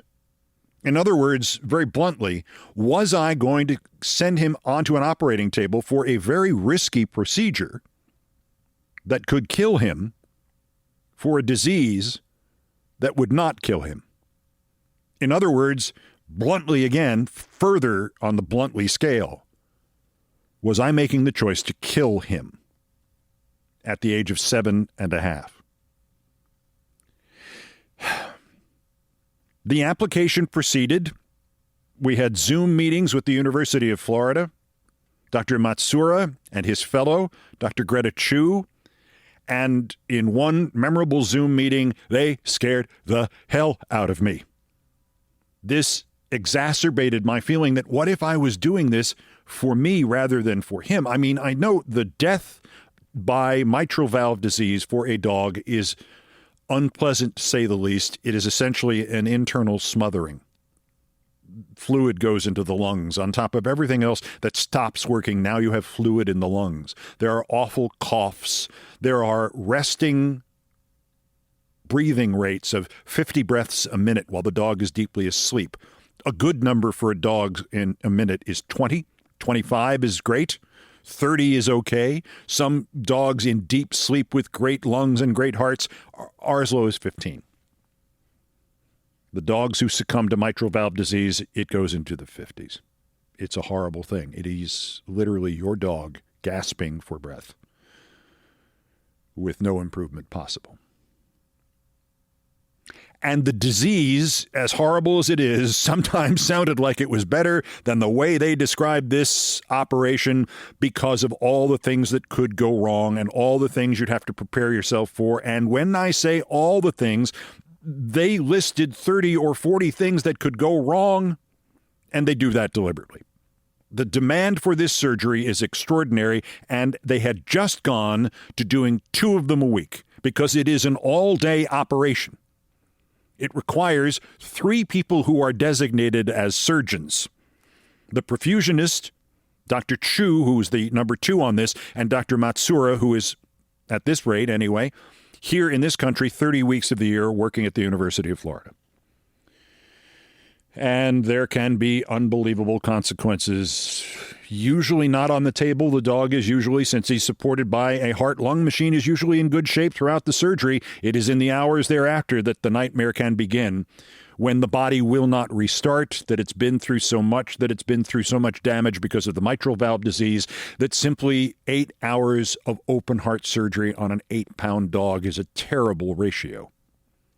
And the dog succumbs. And there are blood clots. And there is internal bleeding. And there are shocks. And there are strokes. And there are organ failures. And the night after the surgery, the hours between 2 a.m. and sunrise after the surgery are the dark period. Then every hour after that the dog survives, it improves the chances that there'll be another hour, and another day, and another month, and another year. But the point of that conversation is to get you off the list if you are not prepared to go the distance. You got to go to Gainesville, Florida.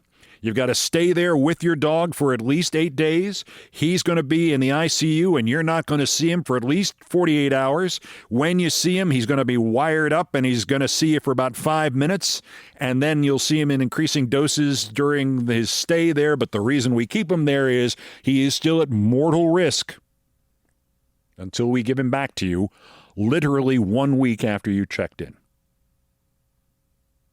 Then we should probably have you stick around for another week and have you recheck him in another week after that. And then there's a recheck at your local hospital a month later, and then at 2 months, 3 months, 6 months, a year, if you're lucky. And then there is that haunting thought of, what if he doesn't really need this? Ted was accepted. I didn't have a Zoom call in Japan. He was accepted in Japan.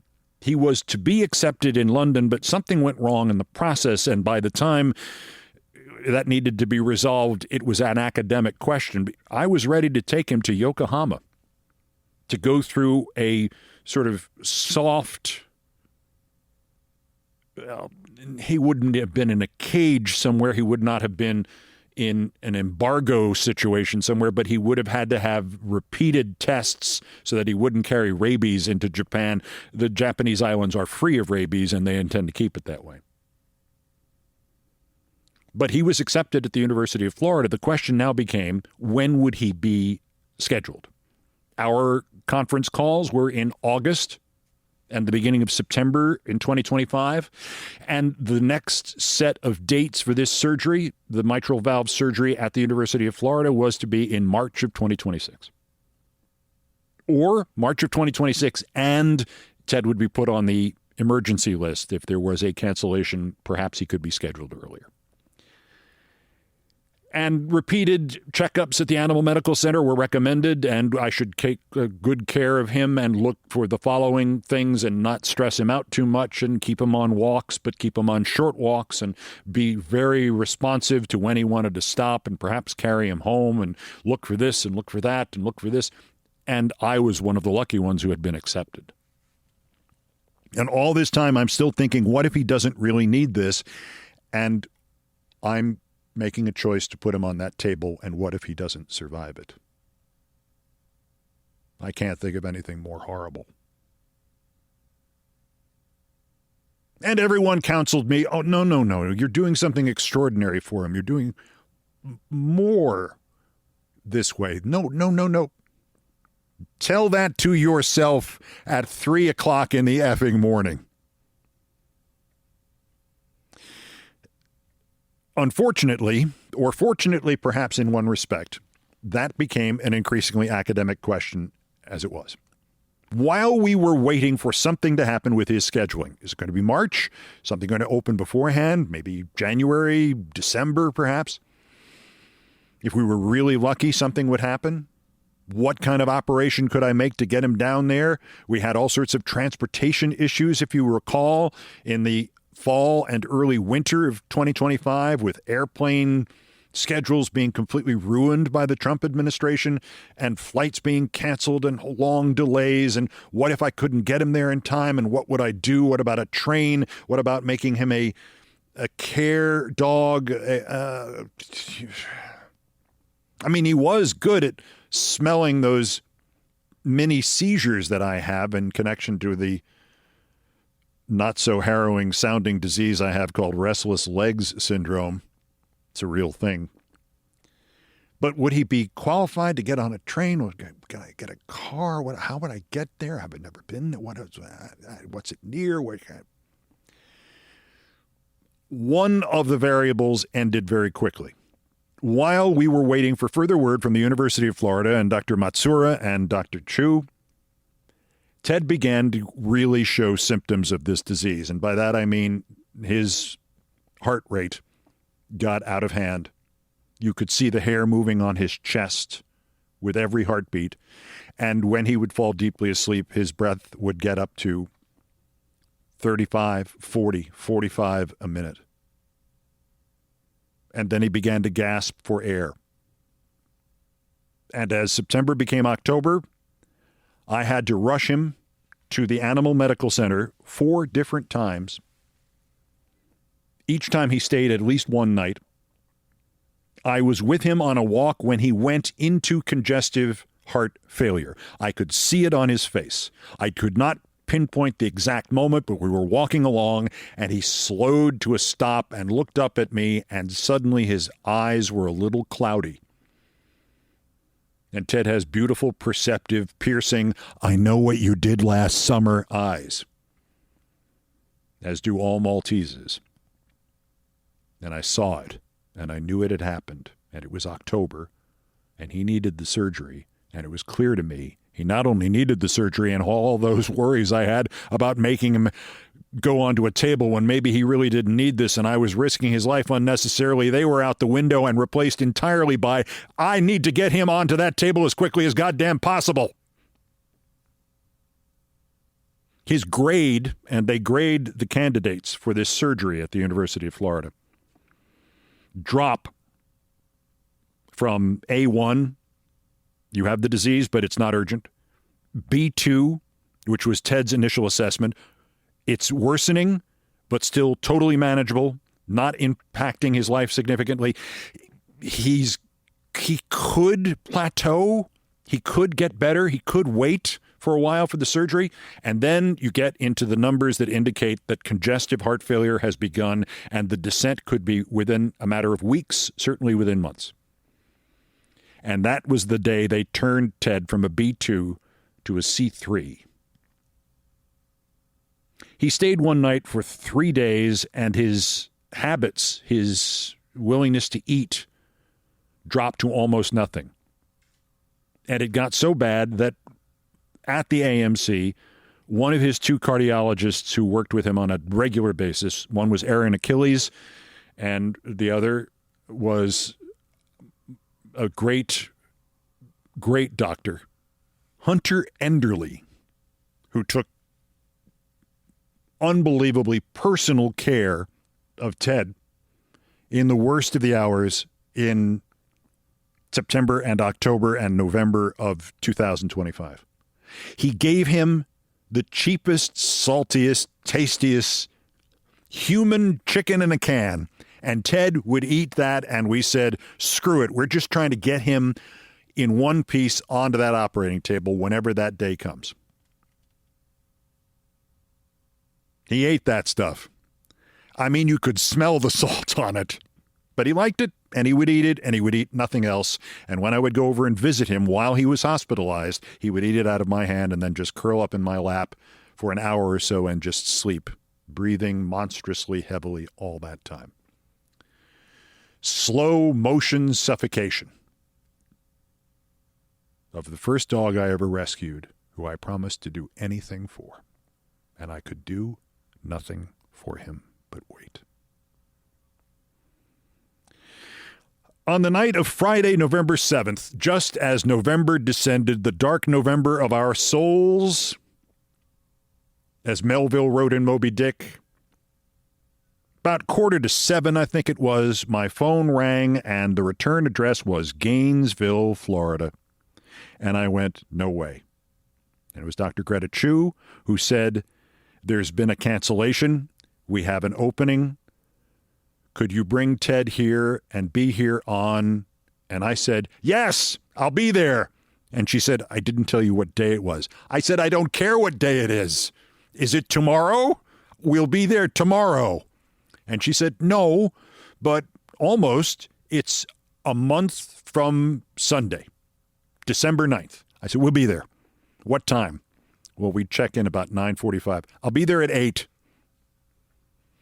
So the next month literally became Hunter Enderle and Aaron Achilles and the senior cardiologists at the AMC, Phil Fox, Betsy Bond, all of them just trying to get him to the finish line. Any trick we had to do, anything we had to do to improve something called C-reactive protein score, which was an overall indication of inflammation, which I learned. I learned an awful lot about mitral valve disease. And then as it became increasingly apparent that there was nothing I could rely on in a million years to get us there by commercial air and, of course, the variables of flying with a dog. Would he have to go in the hold? Would he have to go in a cage in the back? Could he sit on the floor? Could he sit on my lap? What about the train and the guide dog? Could I, wear dark glasses and lie and say I had trouble with my vision? Was he a support dog? Was he a seizure sensing dog? None of this. None of it made sense. Pay the $2, as the old line goes.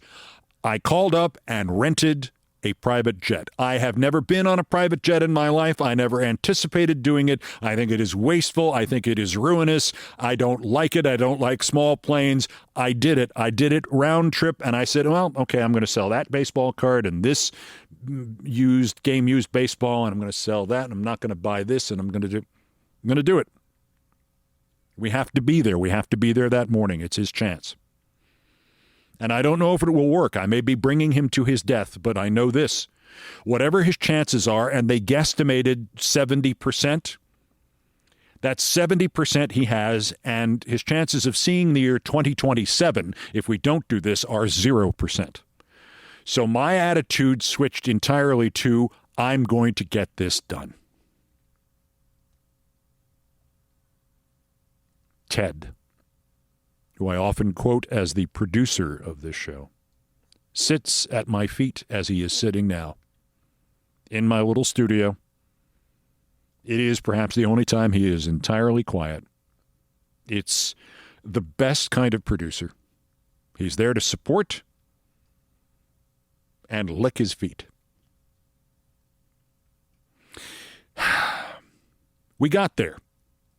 We flew out of Teterboro, and by the way, was I ever wrong about flying in a small plane? Oh, my goodness. I don't know how the hell I'm ever going to get on a real one again, which is going to be extremely costly in the days to come. And moreover, Ted loves flying. Who knew?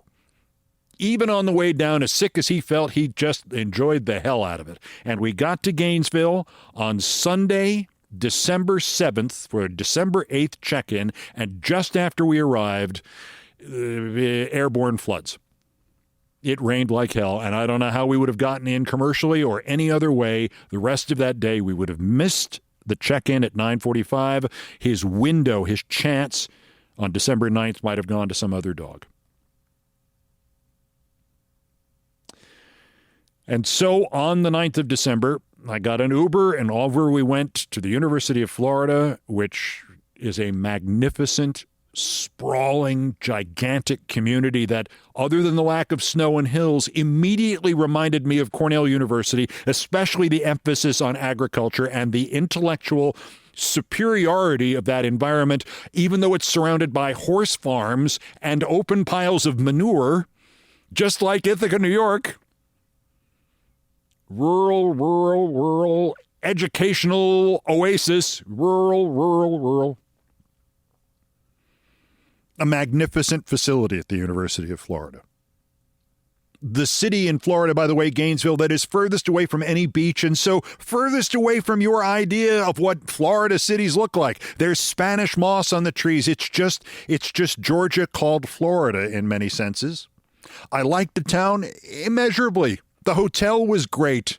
And it was a hotel full of dogs because half the people who were there to have their animals treated at the small or large animal hospitals at the University of Florida, which, by the way, have a footprint the size of Madison Square Garden. I have never before, being an arrogant New Yorker, ever thought of myself as the guy who just fell off the turnip truck. The yokel from out of town who says, gee, look at all the big buildings. That was me. Their waiting room is 3 stories tall. It's a 5-minute walk to the back, and in the back of the waiting room, there's a bagel shop. There's a bagel shop that serves mixed coffee like a Starbucks. The waiting room at the Animal Medical Center, perhaps the finest facility in the Northeast, has a bench and a bunch of chairs. And they've recently celebrated the reopening of the parking space out front. 300 parking spaces at the University of Florida. I was kind of impressed. And then I met the doctors. Dr. Chu was gracious and professional. Dr. Matsuura was warm, kind. I was told later that his favorite thing after one of these surgeries is to be the first to take the dog he has operated on out for a pee. I'd like to see your heart surgeon do that with you. Now, there was one shocking moment when I handed Dr. Matsuura my boy Ted, who, of course, tail wagging and bright-eyed even though he was so sick. I handed him to Dr. Matsuura, and Dr. Matsuura involuntarily felt how powerful, overly powerful his heartbeat was, and he just went, oh. And I went, yeah, I have a feeling we got here just in time. And he said, yes, you did. We will take care of him. I would like to say that the next 24 hours were the longest of my life, but that would be a lie because my job was to get him there. And I did it. I spent the money. I made the effort. I got the right doctors to help him. I devoted that month to him. I couldn't do anything else. But I did it. I did my part of it. I'm not the surgeon. I know the difference. I was preparing to say goodbye to him when I handed him to Dr. Matsuura. If I never saw him again, I knew at that point that the worst outcome was not him dying during the operation or after it, but him dying of this terrible disease and essentially suffocating over months while I watched and could do nothing. That was the worst outcome. Something untoward happening during the surgery was the second worst outcome. Everything else was perfection. And so I waited, and they spent the rest of the day examining him and checking blood pressure measurements in, I believe, 36 different locations on his body, and he's not that big. So they knew exactly where to make the incisions. A day's worth of pre-operation screenings. And the next morning, I guess about 6 a.m., he went in and was given the initial sedation so they could do even more tests and take more scopes and take more pictures and take more videos. Because, as I said, the premise of this is not that it's untoward, outer space, miraculous surgery. It's that you are applying what you would do to a baby that size only to a dog. And each time you do it, you learn a little bit more, hasten the process, lower the cost, and eventually, the dog god willing, this becomes available to almost everybody. The surgery itself began, I guess, a little before 9 on December 9th, Tuesday, 2025, and it lasted until about 4 p.m. They told me to expect a call. There's no reason to hang around. They weren't going to let me see him. There was nothing I could do if it went wrong. Go back to the hotel and wait there. Try to rest. Do something. There are caves with bats in them if you want to go see that. And I was like, yes, that's exactly what I want to do.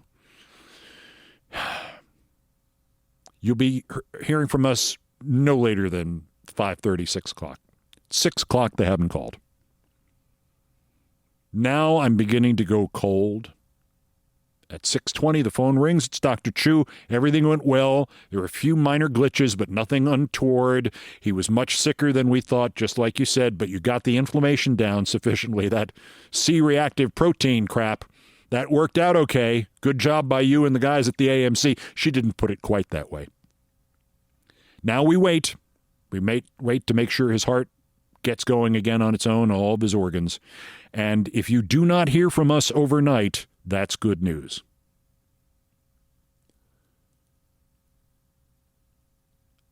On Wednesday the 10th,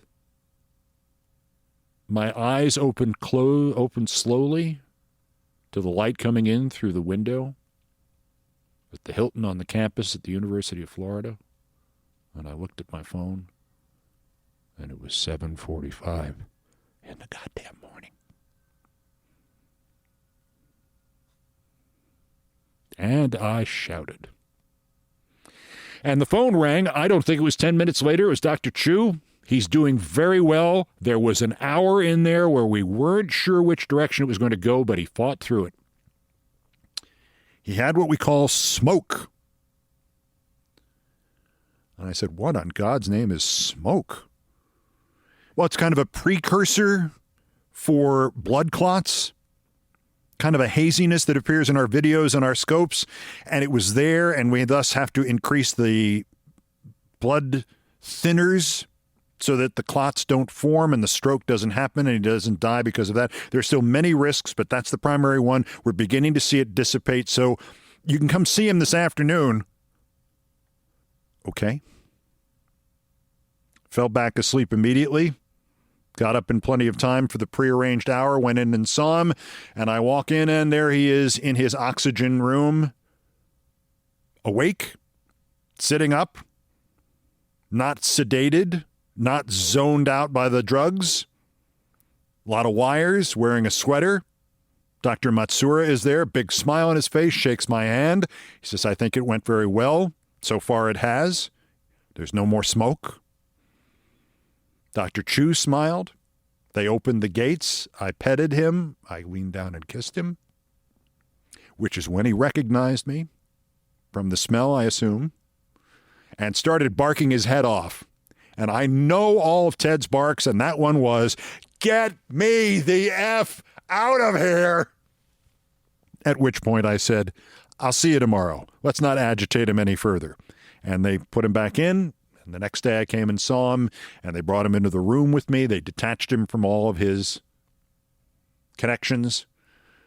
And I saw him for maybe 20 minutes that day, the Thursday. And then Friday it was more like an hour, and we went for a walk with Dr. Matsuura. And then Saturday it was a couple of hours, and Sunday it was more. And Monday they examined him and discharged him, and I took him back to the hotel. And I had thought about going immediately back to New York, but the point was that in that first week after the surgery, he's got to stay away from other dogs, and he needs to be carefully controlled because he's on blood thinners because the clot risk is still there, so he can't fall. So if you're going to have him anywhere, he's got to be in a position where if there is a fall or a collision or something, you can get him to the hospital immediately. Why am I going back also to New York when these doctors here in Gainesville, who just did a literally life-saving last-minute job, and you can see it in his eyes, they were just inside this heart. They know not only what they should see, but what they are not seeing. They were just there. So we hung around for a week. Just me and Ted, going for like 3 walks of maybe 5 minutes a day.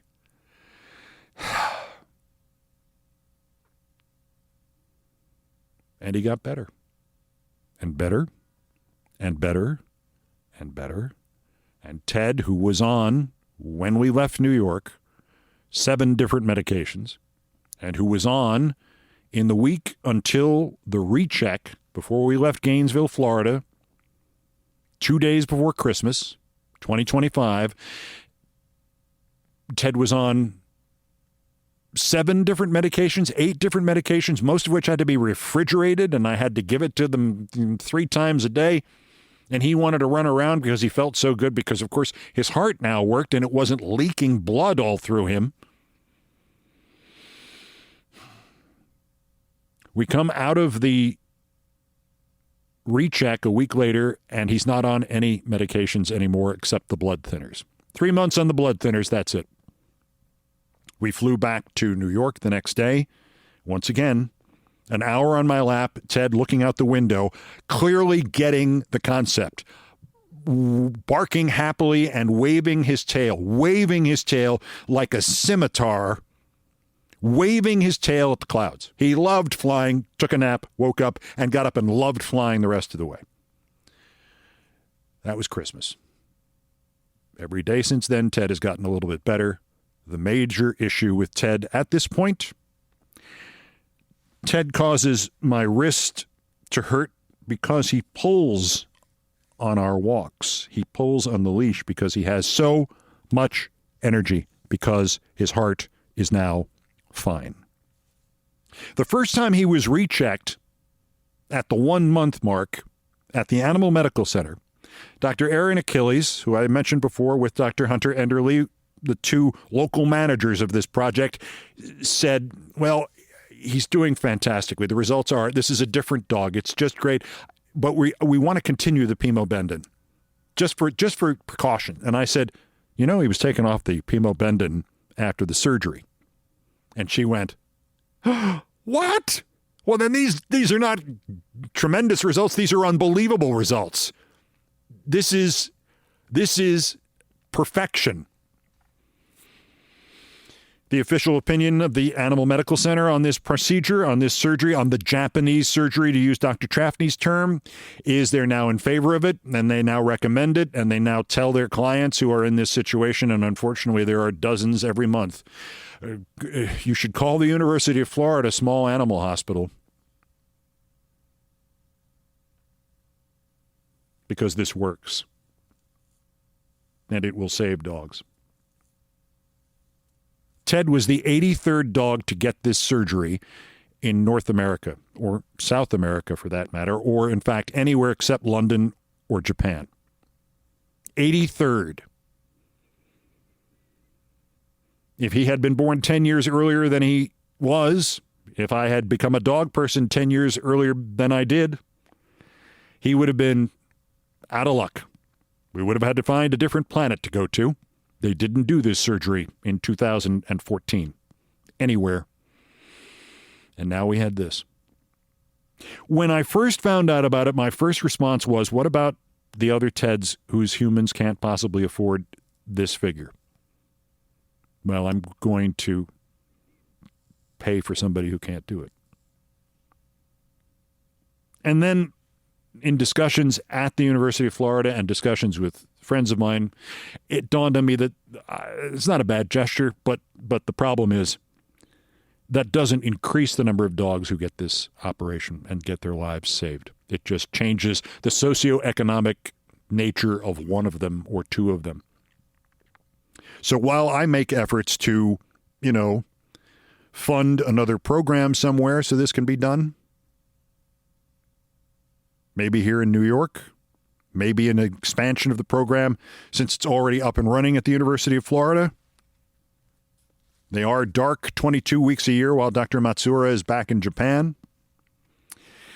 While we work on that, I am very happy to say that I met someone whose dog was also dying of mitral valve disease and who was, in fact, in worse shape than Ted. And this guy had the surgery, and he is now fine. And he is now off meds because this works. The punchline of all of this, especially in the context of other things I have discussed here on this program, was when they told me about the smoke and the threat of blood clots and thus seizures. I've mentioned before, I believe I'm pretty spiritual. Certainly dogs have increased my spirituality and my belief in the meaningfulness of the universe and the intentionality of the universe, but I subscribe to no religion, and most of them make me laugh out loud at the obviousness of the scam that they are perpetrating on people. But the belief is a different issue altogether. I just think you can talk directly with whatever you think the universe is. If you like to go to church because you like to sing, have a nice Sunday. Otherwise, I think you can do it in the privacy of your own mind.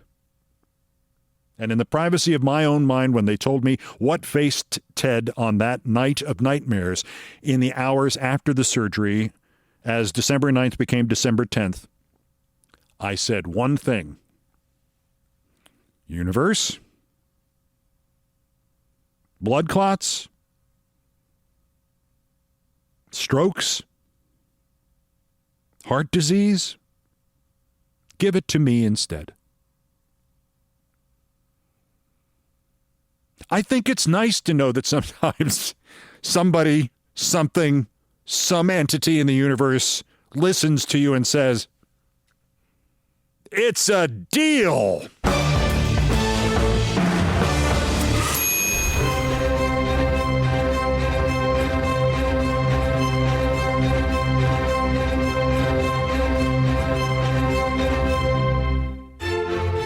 By the way, the large animal hospital down at the other end of the waiting room at the small animal hospital at the University of Florida at Gainesville, that's where they do dentals on tigers. And as I said to Dr. Darcy Aiden, who's one of the heads of the small animal program there, and like me, a Cornell grad, Cornell vet, and I'm Cornell ag. I said, they are sedated for that, right? If you or a dog, if your dog or a dog you know is up against it, particularly if it's heart, call the University of Florida. Hopefully, in the next 10 years, that can expand to University of Florida or over here, or over there, over there, over here, over here. Right now, call them. I mean, I said to them, if I ever had a heart problem, could I just come down here and scrunch up on one of the tables? You guys could work on a bigger canvas than you're used to. I'll sign something. All right, on that point, I've done all the damage I can do here. Thank you for listening. The musical directors of Countdown are John Philip Chanel on keyboards, handling the orchestration, Brian Ray on guitars, bass, and drums. Their work is produced by TKO Brothers, and I thank Mr. Chanel and my friend Mr. Ray with all of my heart. Nancy Faust is the best baseball stadium organist ever. She's responsible for the satirical and pithy musical comments and for a great deal of the support for this program. Thank you, Nancy. My announcer today was my late friend, Richard Lewis, and I thank my other announcers, Larry David, John Dean, Stevie Van Zandt, Jonathan Banks, Dennis Leary, Kenny Mayne, Tony Kornheiser, Nancy, the late Howard Feynman, all of whom were willing to associate themselves with this ragtag podcast when we signed on nearly 4 years ago. You are all the best. This program was produced by Ted and Stevie and Rose and Kit and my late boys Miné and Mishu. Everything else was, as always, my fault. That's Countdown for today, day 477 of America Held Hostage Again.